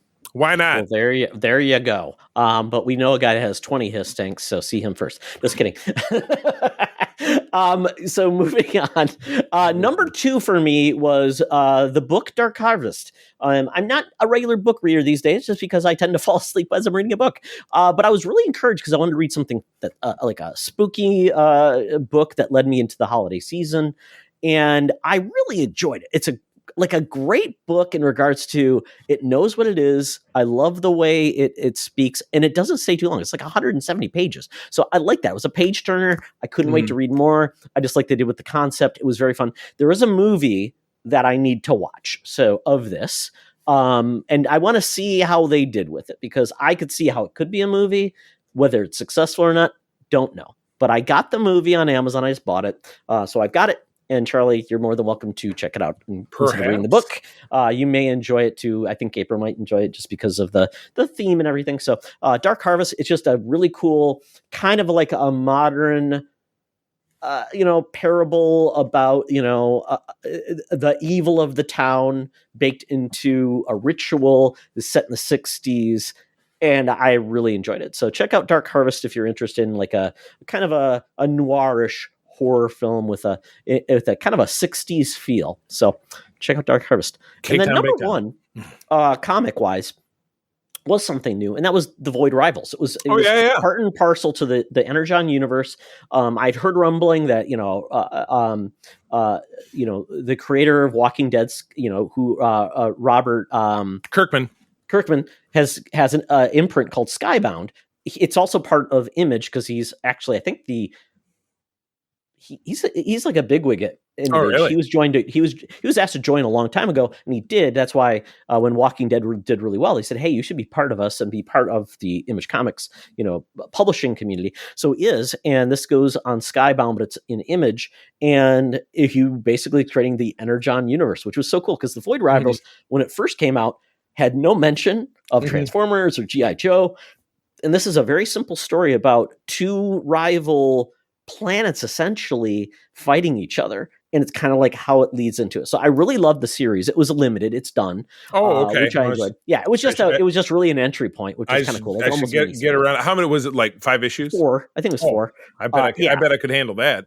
Yep. And then I have started reading the Transformers. So I think I have 3 now. I read 1, really enjoyed it. So I've got 2. I should just subscribe to it on Amazon.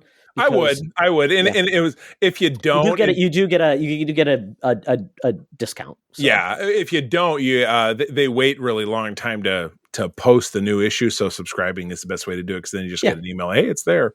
Yeah. So I love that this is happening, because I've read Transformers issues and comics through the years. I read the original series from Marvel. It wasn't very good. But then IDW did them. There was another team, Dreamwave, I think, that did them all. And I just love what they've done. I love the art styles, and the stories are kind of fun. Yeah. So I'm excited, and I'm also really interested in the Duke and the Cobra Commander stuff too. Yeah. So I want to see how this comes together. So Charlie, if you want to read the Transformer stuff, I got you covered. And same. But the Cobra Commander comes out, I think, in about 2 weeks.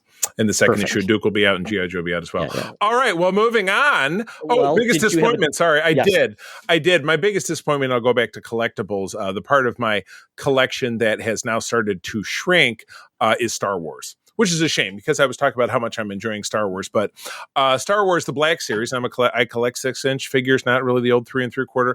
I think they do some nice things with the 3 3/4 line, but I'm way too late to start doing that again. So I started with the Black Series, which is now celebrating its 11th year that it's been around.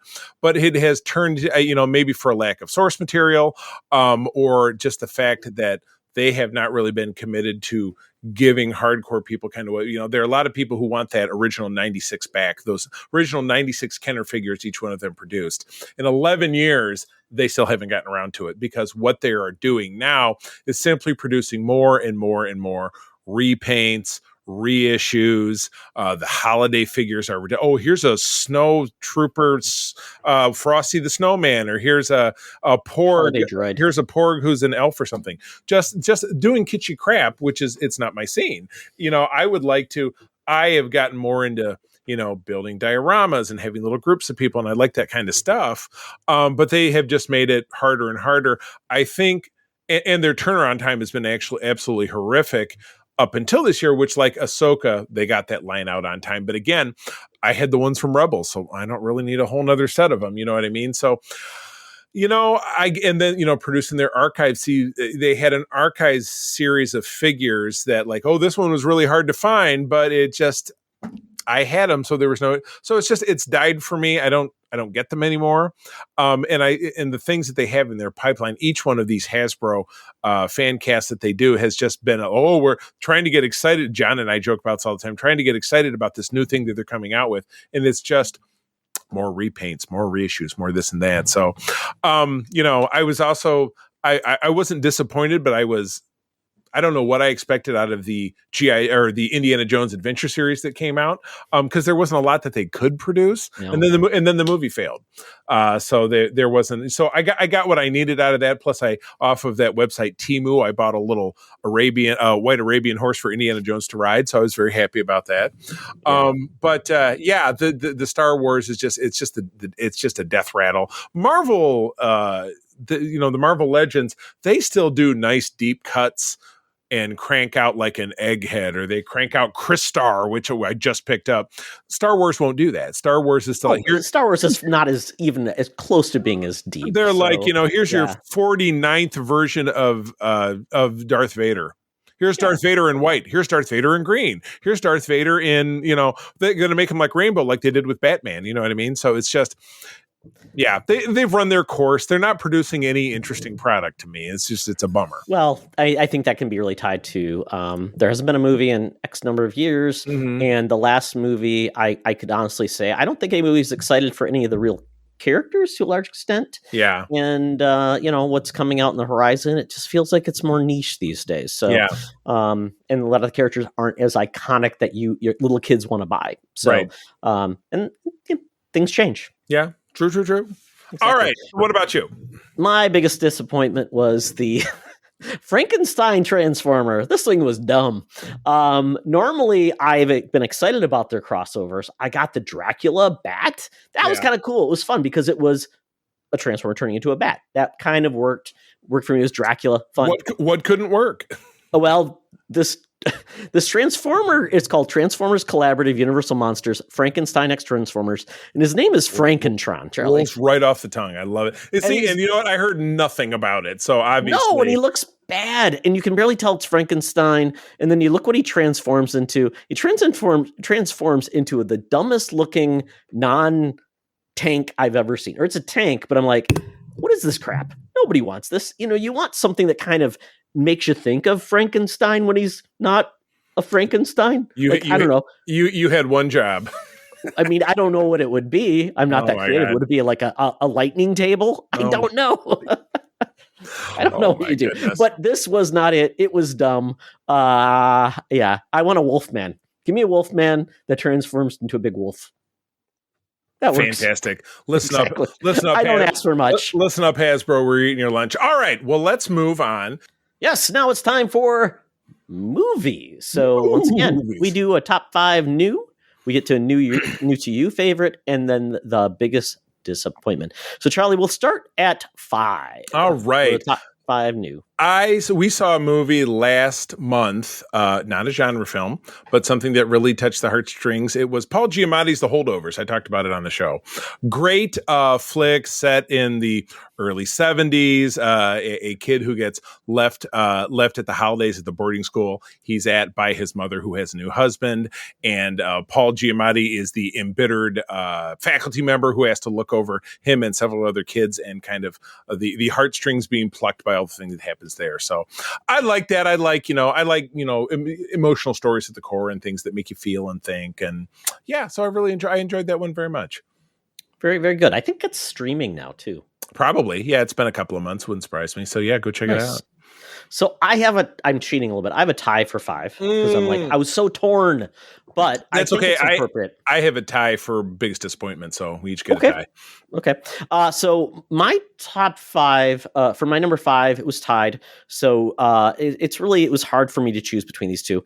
I guess the first number 5 was D&D, Dungeons and Dragons: Honor Among Thieves. Oh yeah, totally. I was pleasantly surprised. It was so fun. Yeah. And it took D&D and fantasy in a way that I wasn't expecting.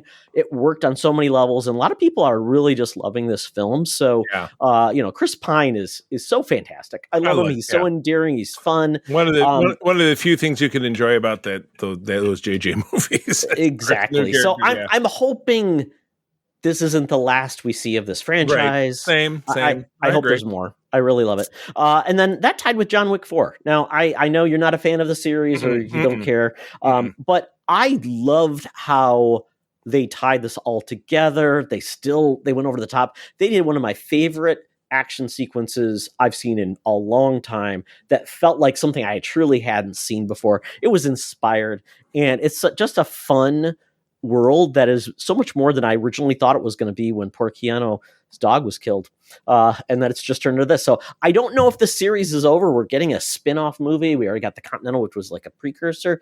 So there's more here because it's a cash cow for Universal. So we'll see what happens, but really been very happy with John Wick after I finally caught up to the franchise. After you wicked it real good. It's been wicked. Well, I loved it. It was funny. I shuffled things around a little bit, but my number 4 is Oppenheimer.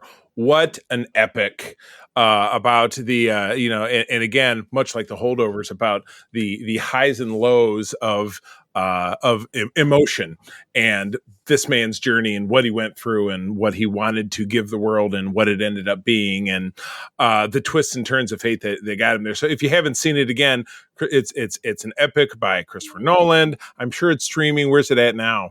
Probably. I believe that was a Universal film because he's kind of like being the Peacock. Maybe because it's got to be now. It's been. Barbie's finally in Max. 6 months. Yeah.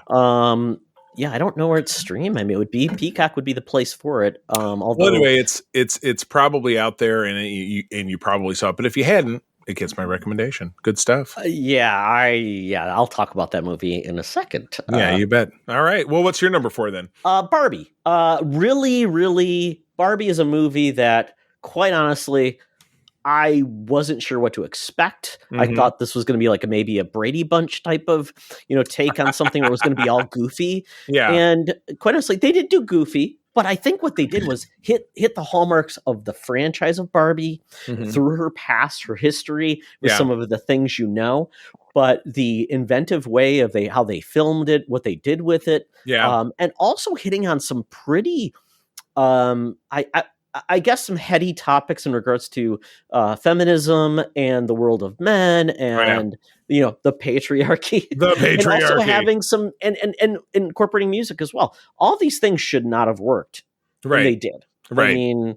It's real movie magic, which we have not seen we haven't seen this. I was talking about my son-in-law, or my future son-in-law. So my daughter's long-term boyfriend was over for Christmas Day because my wife's family was here.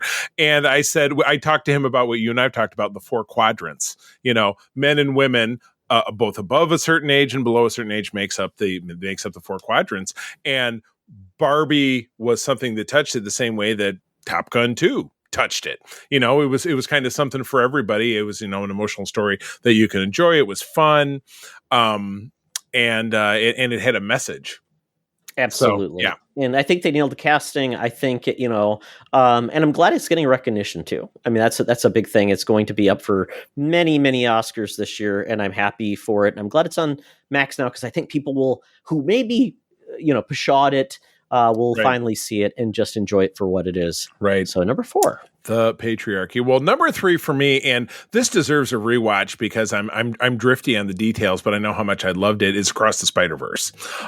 Being that you heard me talk about Spider-Man, earlier in this segment, I have been a Spider fan since I was 10 years old. I know a lot of stuff backwards and forwards, though it's impossible for anyone, in my opinion, to keep your arms around all 62 years of Spider-Man. I have been an enormous fan of the Spider-Verse concept since it really came into full realization with the miniseries in 2014. That was right around the time I was falling back into reading Spider-Man, and it was after that I completed my full read-through of all the Amazing Spider-Man using the Marvel Unlimited app, which, hey, Disney, if you want to throw us some money for that, that'd be great. But I enjoyed it. But again, it's worth a rewatch. It's bittersweet because I don't know when we're ever going to see the sequel, and this was part 1 of 2. It's not happening in 2024, and I doesn't really feel like it's happening in 2025. We just heard nothing. Originally it was supposed to be 2024. It was the sequel, which is crazy. But obviously we heard there's issues with, the work environment and things like that. So maybe 2025. Charlie, I feel embarrassed. I actually had a third tie for 5 because I forgot this movie, so this would be there too. Damn it! I had to go through and look, but that's okay. All right. Well, what's your number 3 then? My number 3 is Oppenheimer. I mean, I don't want to say too much more, but I saw this in IMAX and it just blew me away. Yeah. The whole screen, the sound. I was in a packed movie theater. Yeah. And people were just, I've not heard an audience that just was quiet the whole time. There was no reaction from any because they were just like, and it was just amazing. And there was so much excellent use of sound and the lack of sound. Mm-hmm. And, you should not feel a certain way after you leave this film. And that's, I think, intended. Yeah. And I hopefully everybody has a little more appreciation for, how big of a deal it was to do what these people did. Yeah. And then the turn of events and how they were looked upon is just crazy. So yeah, and then the performances. I mean, Robert Downey Jr. We had some other actors in this as well. Alden Ehrenreich. Yep. Yeah. He was fantastic in a role. Yeah. I was like, oh, he's great. Florence Pugh and Cillian Murphy, of course, is Emily Blunt.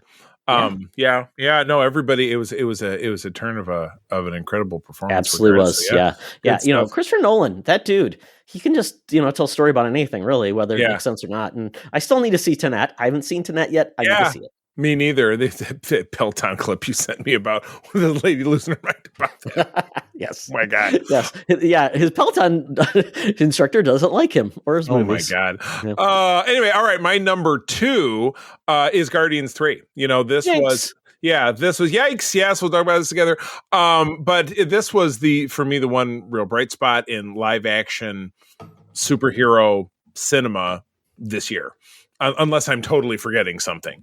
But this was one, and this was one I rewatched it recently because I had a little MCU burble where I was watching the movies again, and just really enjoyed this again at the core and seeing how everyone's journey culminated, came together, and then you saw the characters kind of go apart their different ways, making it feel like this is, truly a trilogy that had a satisfactory end when somebody didn't have to die, for that to make it satisfactory. So so I enjoyed that. And I enjoyed, the levity of, Peter finally going home and eating cereal at the breakfast table with his grandpa and bitching about why won't they cut their lawn? Yeah, the neighbor guy won't cut his lawn and stuff. And it's just, I lived in space. And it's gonna be like he's gonna be depressed in 5 years. He's like, oh, I don't have any marketable skills. Yeah. He's gonna be working at the Dairy Queen like he was in the What If. Oh God, that's funny. No. I loved this movie. I thought it was great. It gets weird in certain ways. Mm-hmm. I thought the opening was awesome, and I love the fact that it was really Rocket's focus and the family he made, and the the villain was just really a horrible person. Oh yeah. And they got to beat the shit out of the villain. I mean, right. That was great. I really enjoyed it, and I love it how it really is the end of the that Infinity Saga, and I think that's a great way to end it. They aren't doing anything else since it, right, Charlie? It's done, right? They haven't made another movie since. And then Deadpool will be the next one. There you go. It's just, yeah, exactly. It's just totally nutty.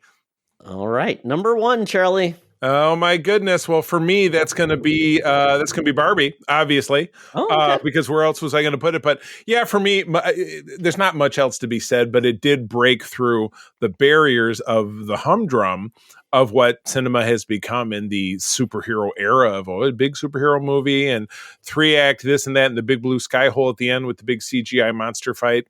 Barbie had nothing to do with any of that, but it did tell a fun story. And I've always enjoyed social commentary. I'm a Star Trek guy. That's what Star Trek is based upon. And Barbie really put it out there, but they did it in a way that it was heavy, but it wasn't so heavy that you were like, all right, well, you just, you don't need to, spoon feed it to me and then stick the spoon in my ear. You know what I mean? So they did it in a way that respected the audience, but educated the audience at the same time. And people responded. I absolutely dug it. Absolutely dug it. Absolutely. Great movie. For me, it's a recent movie, which is just so weird. I didn't want to be a recency bias, but I thought about it. I'm like, you know what? It's this movie. It's Godzilla -1. I mean, wow.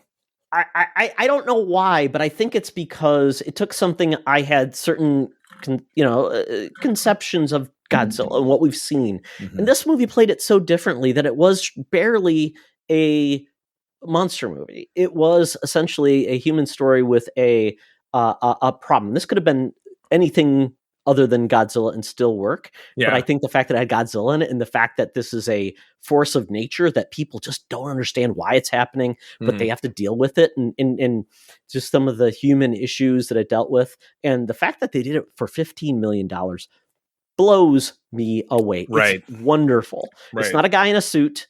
And it just makes me think, I hope people took note of this film and how it was done, and they apply it to movies and the genre and things like that. So movies can be successful and not have to make $1 billion. Right, exactly. Or cost $1 billion. Exactly. Oh, my goodness. All right. Well, we move on to the new to you favorite. I'll go first. And Todd, I 100% owe this to you.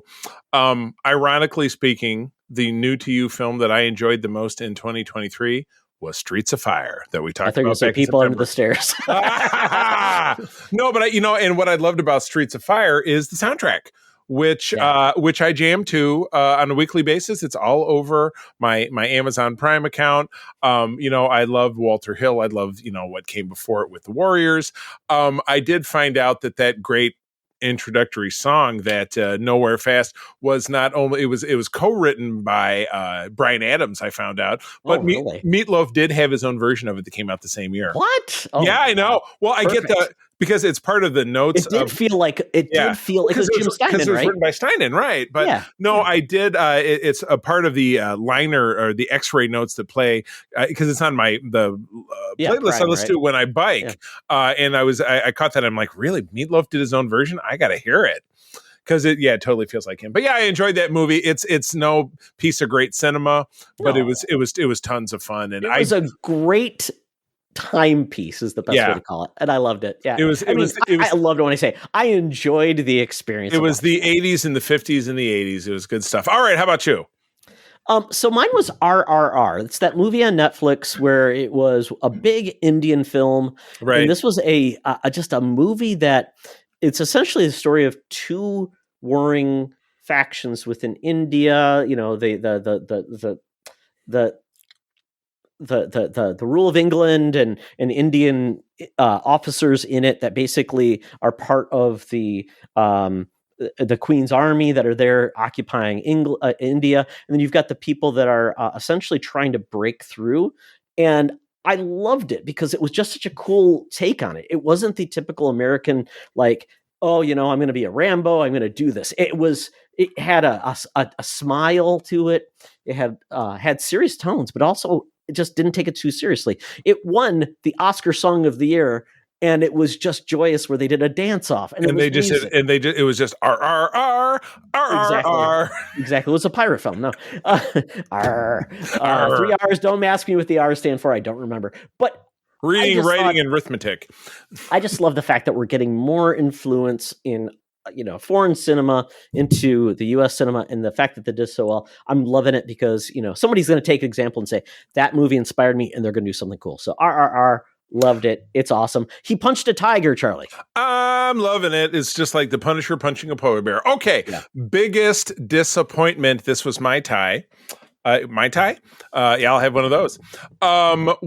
Is not surprising. It was The Flash because of I thought that Michael Keaton's Batman, the hero of our youth, was going to come along and make it fantastic, and it was just meh. And it showed. People didn't care. And no surprise. Wait, you didn't like Batman in a old bathrobe making breakfast?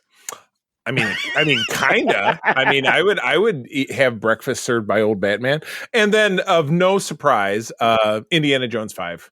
I didn't want it. I got enthusiastic when I saw a trailer. I got enthusiastic when there was a toy line, and then it just crashed and burned at the box office, and that was hard for me. That was hard for me because Indiana Jones is second to none, one of my first cinematic loves, right behind Star Wars from my youth. Very special to me, and it just should have rode off into the sunset at the end of The Last Crusade, which is literally what the characters did. It just should have been a trilogy and just stayed there. But the ever present call of the cash cow brought it back, and this put a bullet in it for all time. Just don't think it was necessary. I just wish it hadn't happened. It's a shame. It's always what I thought of. It's like the what if. What if Lucas continued to make Star Wars versus leaving the franchise forever? And what if Spielberg and Lucas continued to make Indiana Jones films throughout the 90s? Yeah, exactly. Yeah, I feel like we would get more of those type of films like The Last Crusade versus where I feel like they just were kind of almost beyond the material. Yeah. And they didn't know how to approach it anymore. Right, exactly. So that is what we ended up with. It's a shame. All right, how about you? Take us home before we move on to TV. So this isn't a huge disappointment, but it is more of like what could have been. And the movie is The Last Voyage of the Demeter. Oh yeah, Dracula on a boat, as they'd like to call it. Yeah, Dracula on a boat. I'm like, this could have a lot of promise. They could do a lot of cool things with it. And I think where they were going is setting it up for something that maybe is cool. But this one was by the numbers to a large extent, and that Was it a big start your engines? Like they're trying to be like, we're going to start a franchise. Yeah. I kind of feel like is where they end it. It is set up for something more. And I just felt like based on the cast and all the setting, I thought, they could do a lot with this. And it just kind of was much ado about nothing. It kind of reminds me of that. Remember that Van Helsing film with Jackman? Good Lord. Van Helsing! Something big. Yeah, right. Yeah, like how they tried to start something at the end of Ghostbusters 2016, right? Yeah. But I will say this if you're, it's a curiosity. I would watch for $5, rent it. I think you may enjoy it. Yeah. But for me, it was like, all the setup led to essentially nothing. Not happening. All right, let's get into the world of television. We each have 5. I moved mine around because I thought, I should actually have them in some kind of order. But I'll kick it off. My number 5, and I guess it wasn't strictly new, but it had a new season. Is close enough. It'll be an ongoing, Charlie. Well, I suppose, but I almost think that it all came out in 2023. I could be wrong. Okay. But it was an Australian show with Josh Gad and the young lady called Wolf Like Me. Isla Fisher. Yeah, Isla Fisher. There you go. Where she, the two of them have a meet cute because they have a car accident.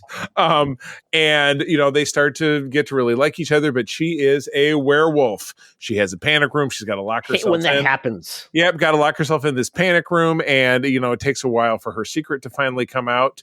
And transitioning from the first season to the next season, he gets her pregnant. She's having a baby. You don't know how that's going to work out. And then the second season ends on a cliffhanger when she delivers the baby. And what is the baby? And what is she? What's it going to be? Is it like the V baby where it's a little puppet? It is not the V. It's not a little puppet. It's not, doesn't come out a lizard. But anyway, it was fun. It was heartfelt. And I really enjoyed it. But yeah, it was one of those that, thank you. It's one of those, I guess something I do enjoy in the streaming world is that you'll just get a show kind of thrown at you. I hate preview clips where they're like, look at this new thing. But if you're scrolling through, you see what I mean? But if you're scrolling through and you're like, there's a show with an actor I know, why don't I click on it? And that's how you can discover things. I like that. If you enjoyed this, you might enjoy this. I appreciate that. I don't appreciate having a preview clip shoved up my ass, pardon my French, because that's why I always turn off auto previews on every streamer I use, because I don't need my thing to start yelling at me, blah, blah, blah, watch this show. That's just not my thing. Just keep it. But how will they reach you, Charlie? That's really what they're saying. How else will we reach you? you gotta keep it casual. So, all right, what's your number 5? My number 5 is Gen V. I mean, this was a huge surprise that it actually worked. This could have been horrible and just been like, it's a one-off. And I love the melding of the boys universe. Now we've had the Diabolical, which was a animated like spin-off stories of different characters, which I really enjoyed. And Charlie, if you've not watched it, I recommend it. In the gaps where we don't have more heroes or we don't have more of the boys. And Gen V just really nailed some aspects of characters I think that were in the boys' graphic novels in the later years. Mm-hmm. But this was just basically saying this is how the heroes are kind of trained and brought up, and just really surprising. I love the cast. I like what they're doing and where it's ending. All right. When we get another season, I don't know, but I'm in. Yeah. Sign it up. My number 4 is not super exciting, but it's a new version of Frasier on Paramount Plus. It's kind of a run-of-the-mill sitcom-y kind of situation, but from the first episode in particular, it was very heartfelt. I wasn't someone who followed, Frasier all the way through, but I've seen plenty of episodes. It was on for 11 years. So I've seen bits and pieces. We had to turn around and watch the last couple just so we know where things ended up. And it takes place in real time. So it's a real gap of 20 something years. But the series kicks off with John Mahoney's character in the show having passed away, while the actor did pass away back in 2018.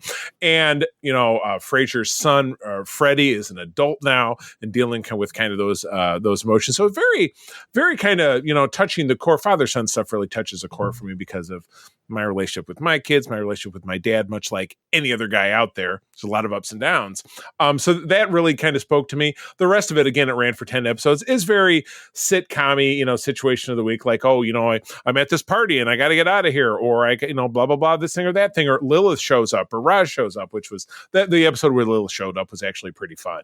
I'm slowly catching up. So I am curious to see. I'm so frustrated that Niles isn't involved, but we obviously understand with his son, who I think is fun and engaging. So I like his son. Yeah, I would love it if David Hyde Pierce maybe changed his tune if the show is ongoing, but you never know. He made money. Yeah. He made money. All right. What's your number 4? This one I wasn't sure what to expect, and that is Scott Pilgrim Takes Off. This is on Netflix. Scott Pilgrim. What does he take off? Put your clothes back on, Scott. Yes, that kind of show. It's all graphic hentai. Yeah, everybody loves it. But yeah, Scott Pilgrim Takes Off. It's like they decided that they are going to say, "Hey, you've seen these versions of Scott Pilgrim with the book and the movie. We're going to take a different approach to this. Still kind of cover the bases, but do something, take a side detour," which I absolutely loved. It was almost like an alternate what if version of Scott Pilgrim, which I thought was totally ingenious. I know some people would be kind of pissed off if they find out like Scott Pilgrim is only in half of this. And that's a surprise. And I was not excited about that first, but I'm like, then I got to what they were going for.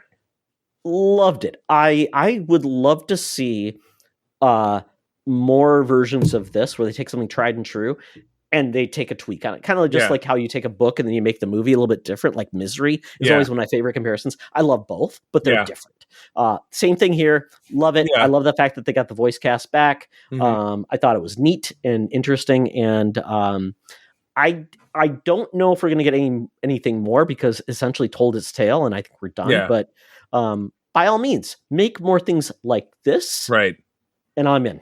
Right. Cool. For number 3, and this one was a bummer for a couple different reasons. Number 1, it disproved my dislike of Netflix because it was on Netflix. And number 2, it was like 10 parts. And April and I watched like the first 6 of them. And then I had to go to Dallas for a week for work. So I couldn't see the last 4 parts. And that was a House of Usher.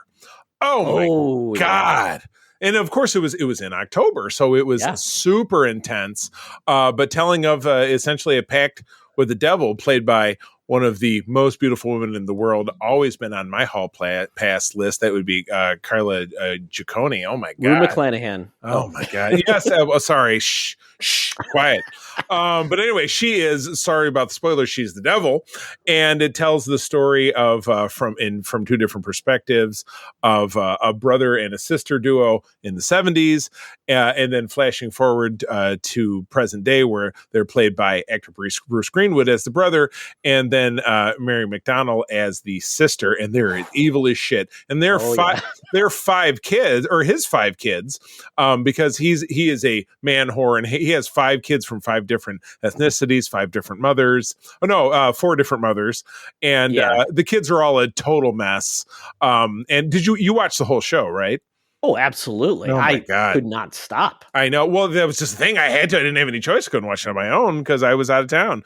But yeah, very satisfying conclusion that the bill always comes due. So that is on Netflix, isn't it? Am I remembering correctly? It is on Netflix, and it's by blanking on his name, but he is really generating some amazing horror pieces. It was the House of, was it Bly Manor, and also the House on Haunted Hill? Yeah. Hill House. Yeah. Hill House. Yeah, there you go. Yeah. But and anyway, we also did another one that was like inspired with kids. It was like Talking with Dad with a Kid. I watched some of the ones. It was like more. It was a little bit more PG-13, but it was with kids that were terminal and they didn't realize they were all dead. Oh, so God. I enjoyed that one too. It was really good. Yeah, it's dark. All right. Yeah. All right. What do you got? So what do you got? It's really hard because I feel like my top three could all be like the order doesn't really matter, but I will go into it. I did. I did some shuffling too. Yeah, I got you. So my number 3 was once again something new, Blue Eye Samurai. I was blown away by this show on Netflix. It's an American anime. Blue Eyes Crying it's in the written Rain. It's written by a Asian female woman, or makes sense. An Asian female woman. Dr. Quinn, and then medicine woman. And the animation studio they've been using, I think it's the same one that does Arcane. It's really wonderful. It's not your traditional anime because it's an American animated series, and they'd say anime, but I don't really feel it was anime. It's amazing. It's really just the story about a girl in Japan who is essentially 4 Americans who are up to no good, came to Japan, essentially flesh traders, drug dealers, things like that, came into Japan in like the 1800s when Japan had closed its borders. And they essentially made some offspring. And that's why she's the Blue Eye Samurai. Oh, boy. She's half Japanese and half English. She is Buckaroo Banzai. Because that's what he was, yeah. And it's really just it starts off as a revenge tale, and I really like that, but it grows, and it's got great voice talent. Ming-Na Wen is in this. It's got the guy who played Hero in Heroes, and it's amazing. I really enjoy this story. Even Russell Brand, who played the agent in Ant-Man. The Close Magic. Randall Park. Randall Park. So he is also a voice actor, and he's phenomenal too. Yeah. So I just loved it, and it's already been and then the season 1 is phenomenal, but it's building, and you see where it's going. So they are approved for it's been greenlit for a season 2, and I cannot wait. I was just all in on this show. The fighting sequences, Charlie, are amazing, and they showed like real people like doing the fight scene in advance, and they compared it to it's just everybody was kung fu fighting. I love it. Cool. Love it. Number 2, and Todd, I still have to get you to watch this over on Amazon Prime, but we caught this just as we were getting off of the cruise, and we were in LA. But it's Daisy Jones and the Six, which is a take on a band that blossoms in the mid to late 70s in LA. So it was kind of cool to be watching it, being in that part of the environment, and also taking the bus tour and seeing. It's something really cool about Southern California is all the billboards of shows that are on. Like, and I remember seeing that one. But it's basically it's almost famous, bled into the story of Fleetwood Mac, kind of about this ingenue and this band of brothers from the East that they all come together, and the loathing that the lead singer and the lead guitarist and the writer have for each other that transmogrifies into a will they won't they. And they achieve status of the biggest band in the world, and then it all falls apart.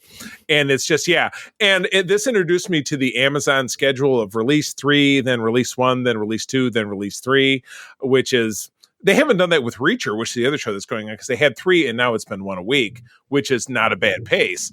But I almost wish it would have come out a little slower because I loved it so much. And again, a soundtrack that I have burned, and of course because it's from Amazon Prime, they not only had albums, but they had a soundtrack to each episode with bonus tracks and all this different stuff. So Todd, check it out. I know you're not the biggest music guy in the world, but I think that you would enjoy it. Well, I like music. I just don't know if I'm excited about a pseudo faux documentary about a band that didn't exist. Pseudo faux documentary? You mean like well, you love That Thing You Do, didn't you? That's one of my favorite movies. But that was a movie and it was 2 hours long. Well, okay. No, all right. So I don't know. I don't know. Behind the music for 8 hours. I don't know about that. I don't know. It's, well, you know what? It is a little bit too similar, but all right. Fine. All right. What's your number 2? It's okay. No, that's great. I know you've talked about it. It's awesome that it's out there for people. I have a shirt.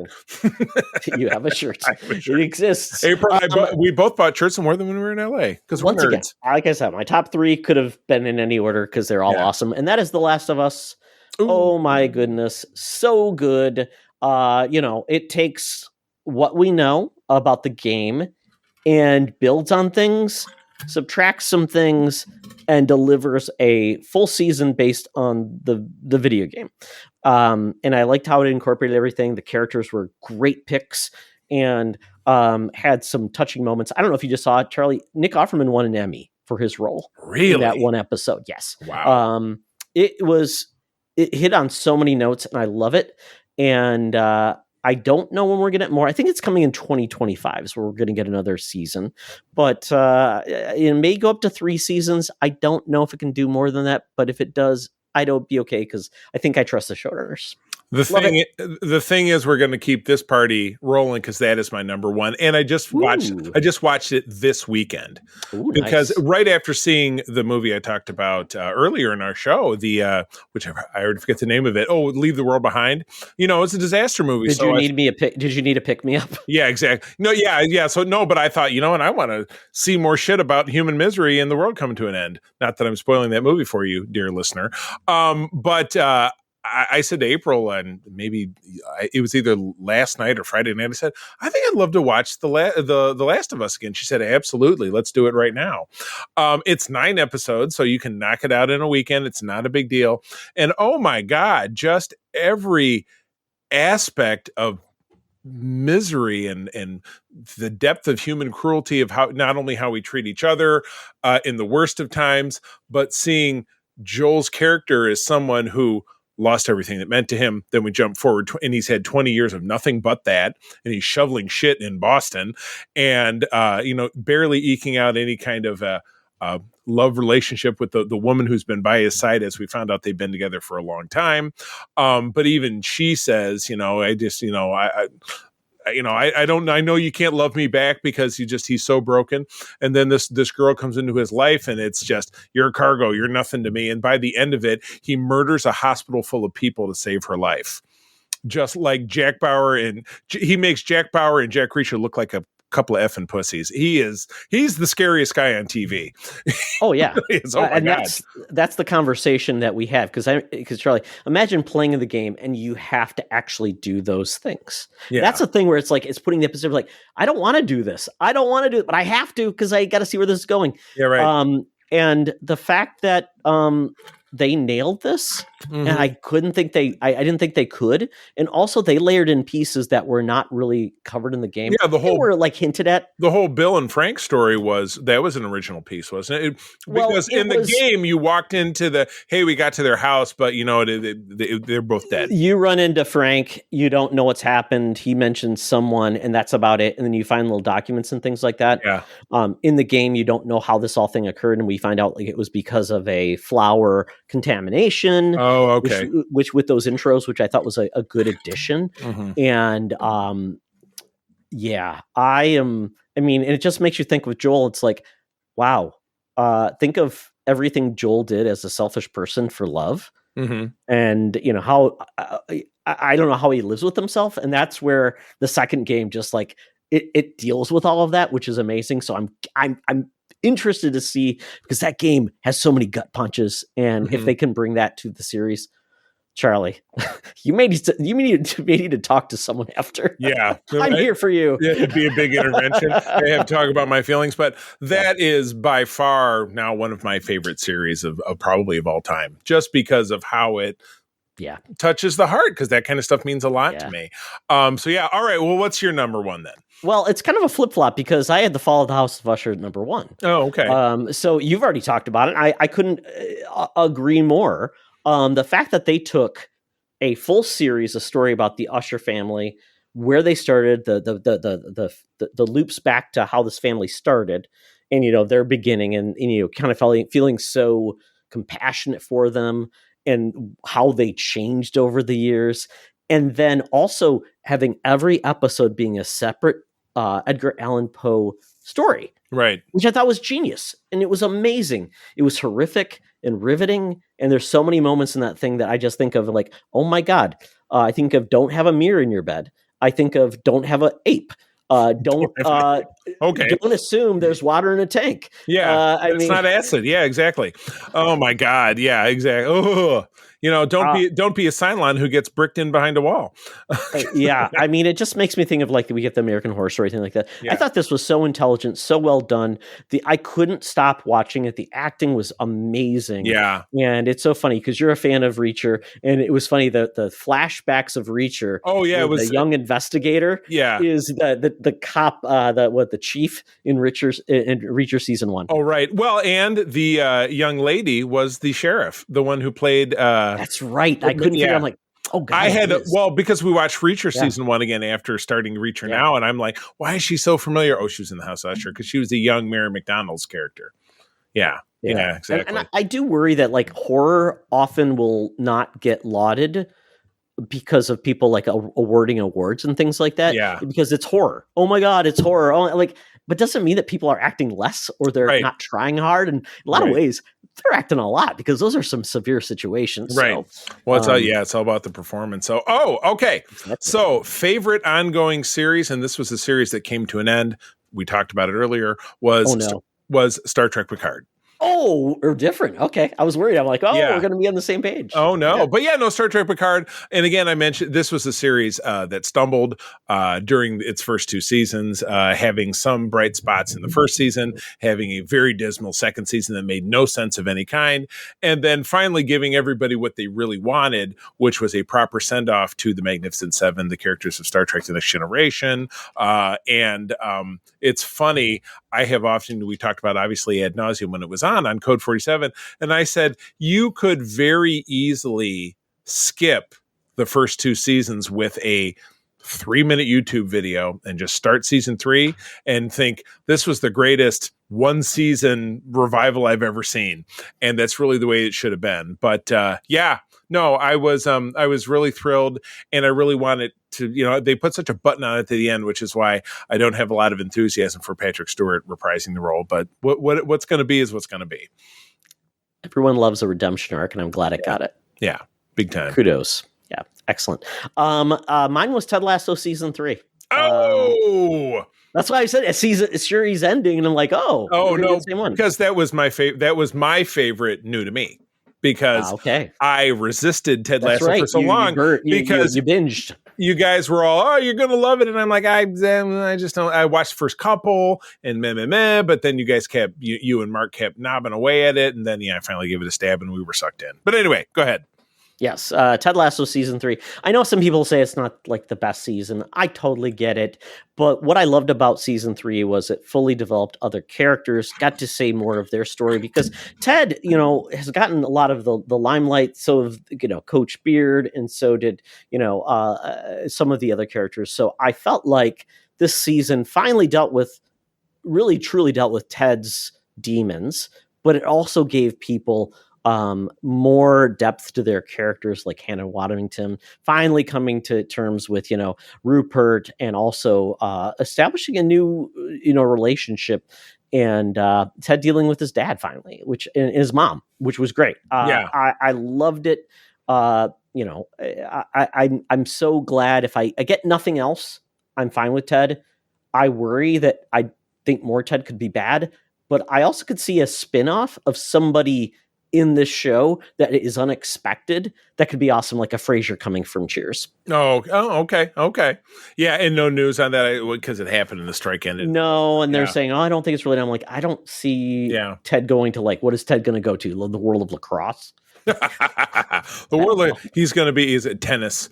There you go. Yeah, exactly. And so, my favorite new to me was Ted Lasso again. As I said, I buckled like a belt. I finally watched it, and the heart and the show of it, or the heart and the soul of the show, is Ted and his love for his son and being apart from his son, and then finally seeing how wonderful it was that he got to go back and he got to resume his life again and be with his son and just everything that he did, just the very unflappable Ted, for everything that he went through. And I've been through a lot of that stuff myself. I've been through way worse than that kind of stuff. And I'd like to think I'm somebody who always keeps my head up. So I guess I really identify with Ted, though I'm not quite, I'm very chipper, but not quite as chipper as Ted, because who really could be?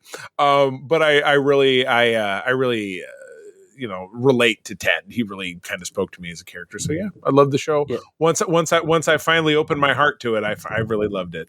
Yeah, because I know the type of person you are, Charlie. I'm like, this should speak to you, but I totally get it. Sometimes it's just not the right time. It's not. It's the hot thing, so it's like, I don't care. Yeah. Everybody's telling you, shut up, please leave me alone. Yeah, exactly. Yeah. So, all right, well, jumping into a biggest. Talk about my new to me.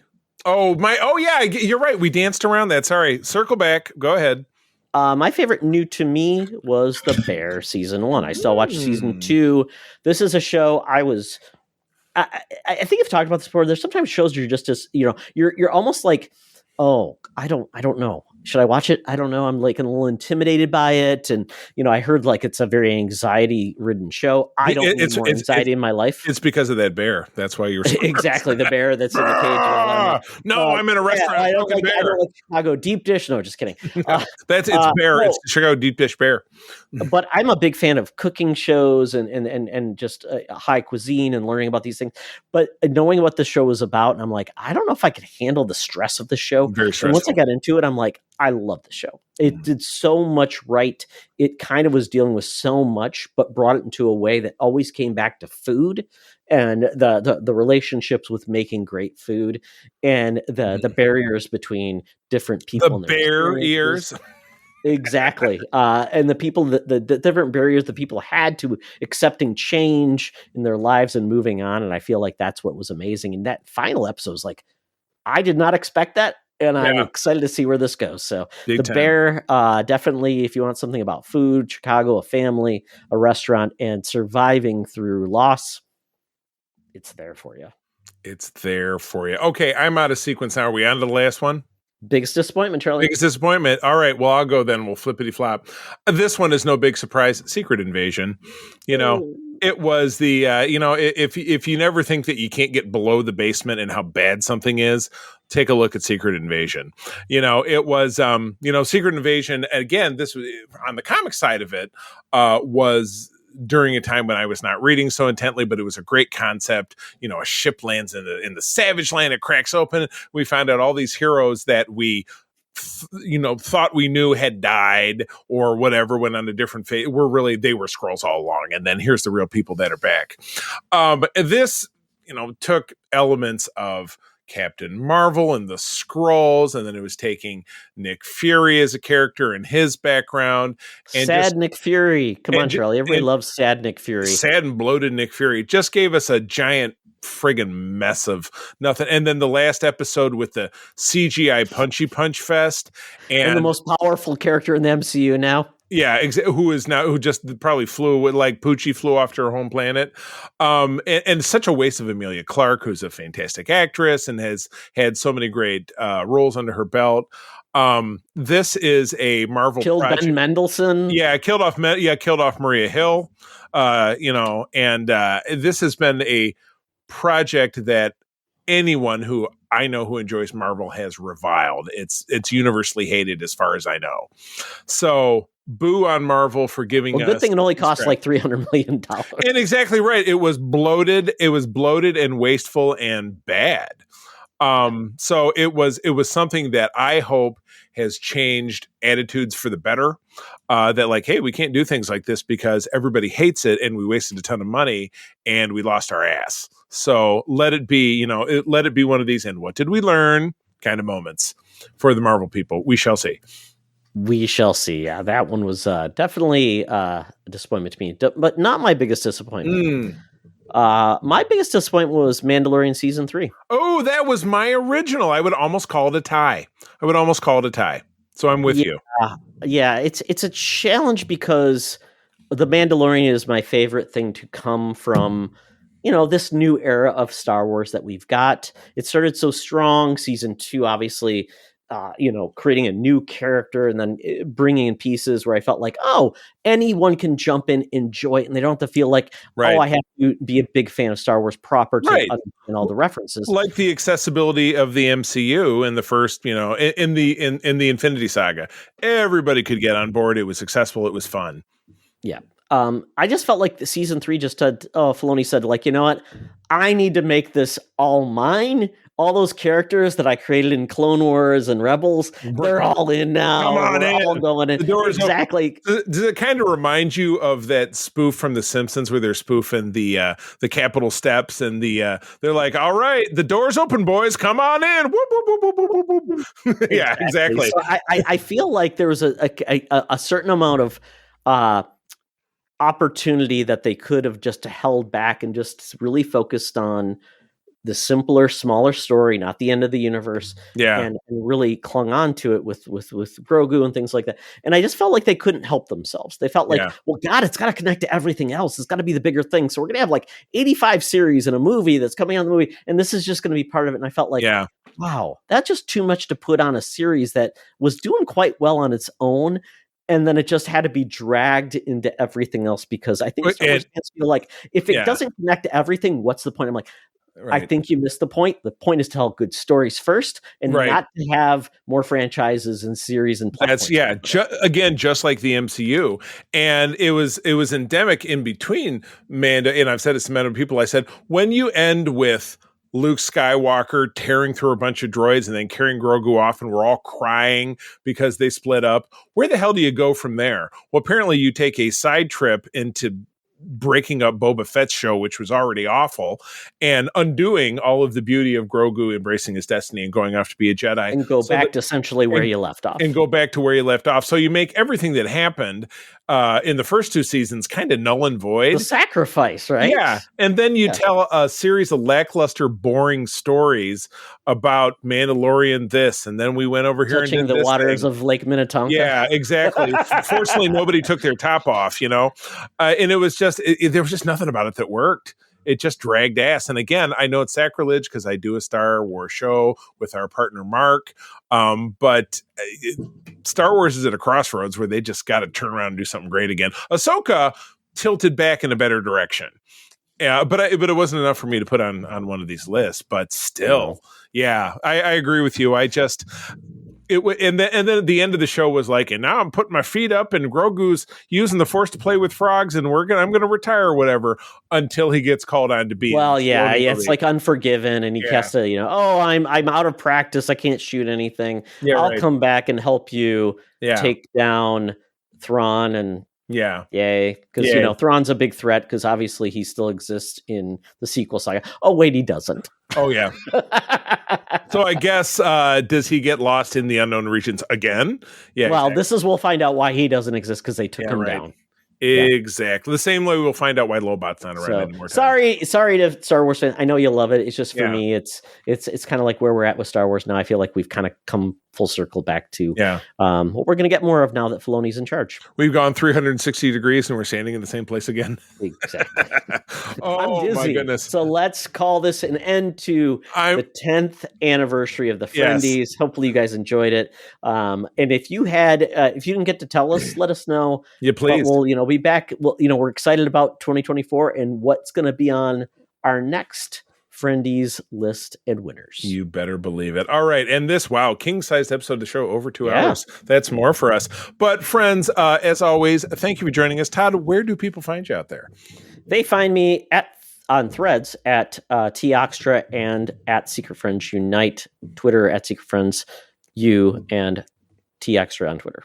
Very nice. I can primarily be found on Instagram and Threads, C3 Carpenter, spell it out. I'm also heavy duty on our Secret Friends Unite Discord, but my main jam is that my lovely wife, April, and I do run the USS Grand Petoskey. It's one of the biggest chapters of the International Star Trek Fan Club in the world. We are based here in West Michigan, but I have the privilege of running Region 13, which is Michigan and Eastern Canada. We have chapters popping up all over the place. If you live in one of those places, or if you live anywhere else, please visit sfi.org or our Grand Petoskey website and drop a line. I'm happy to help connect you with trekkers in your neck of the woods. With that, friends, thank you for tuning in for 10 whole years to us here at Secret Friends Unite. I'm going to tell you that sharing is caring and to keep on trucking. Be the hero, not the villain. In a truck. Get Grogu's name out of your mouth. Slap. This podcast is part of the Secret Friends Unite podcasting network. Visit secretfriendsunite.com for more great shows, articles, news, reviews, and more. Secret Friends Unite podcasts are available on Apple, Google, Spotify, and other podcast services around the world. If you'd like to be part of the conversation, you can join us on Facebook or our new Discord server, or follow @SecretFriendsU on Twitter. Please subscribe to Secret Friends Unite on YouTube and visit our merch store at tpublic.com. Just search Secret Friends Unite. Thanks for listening.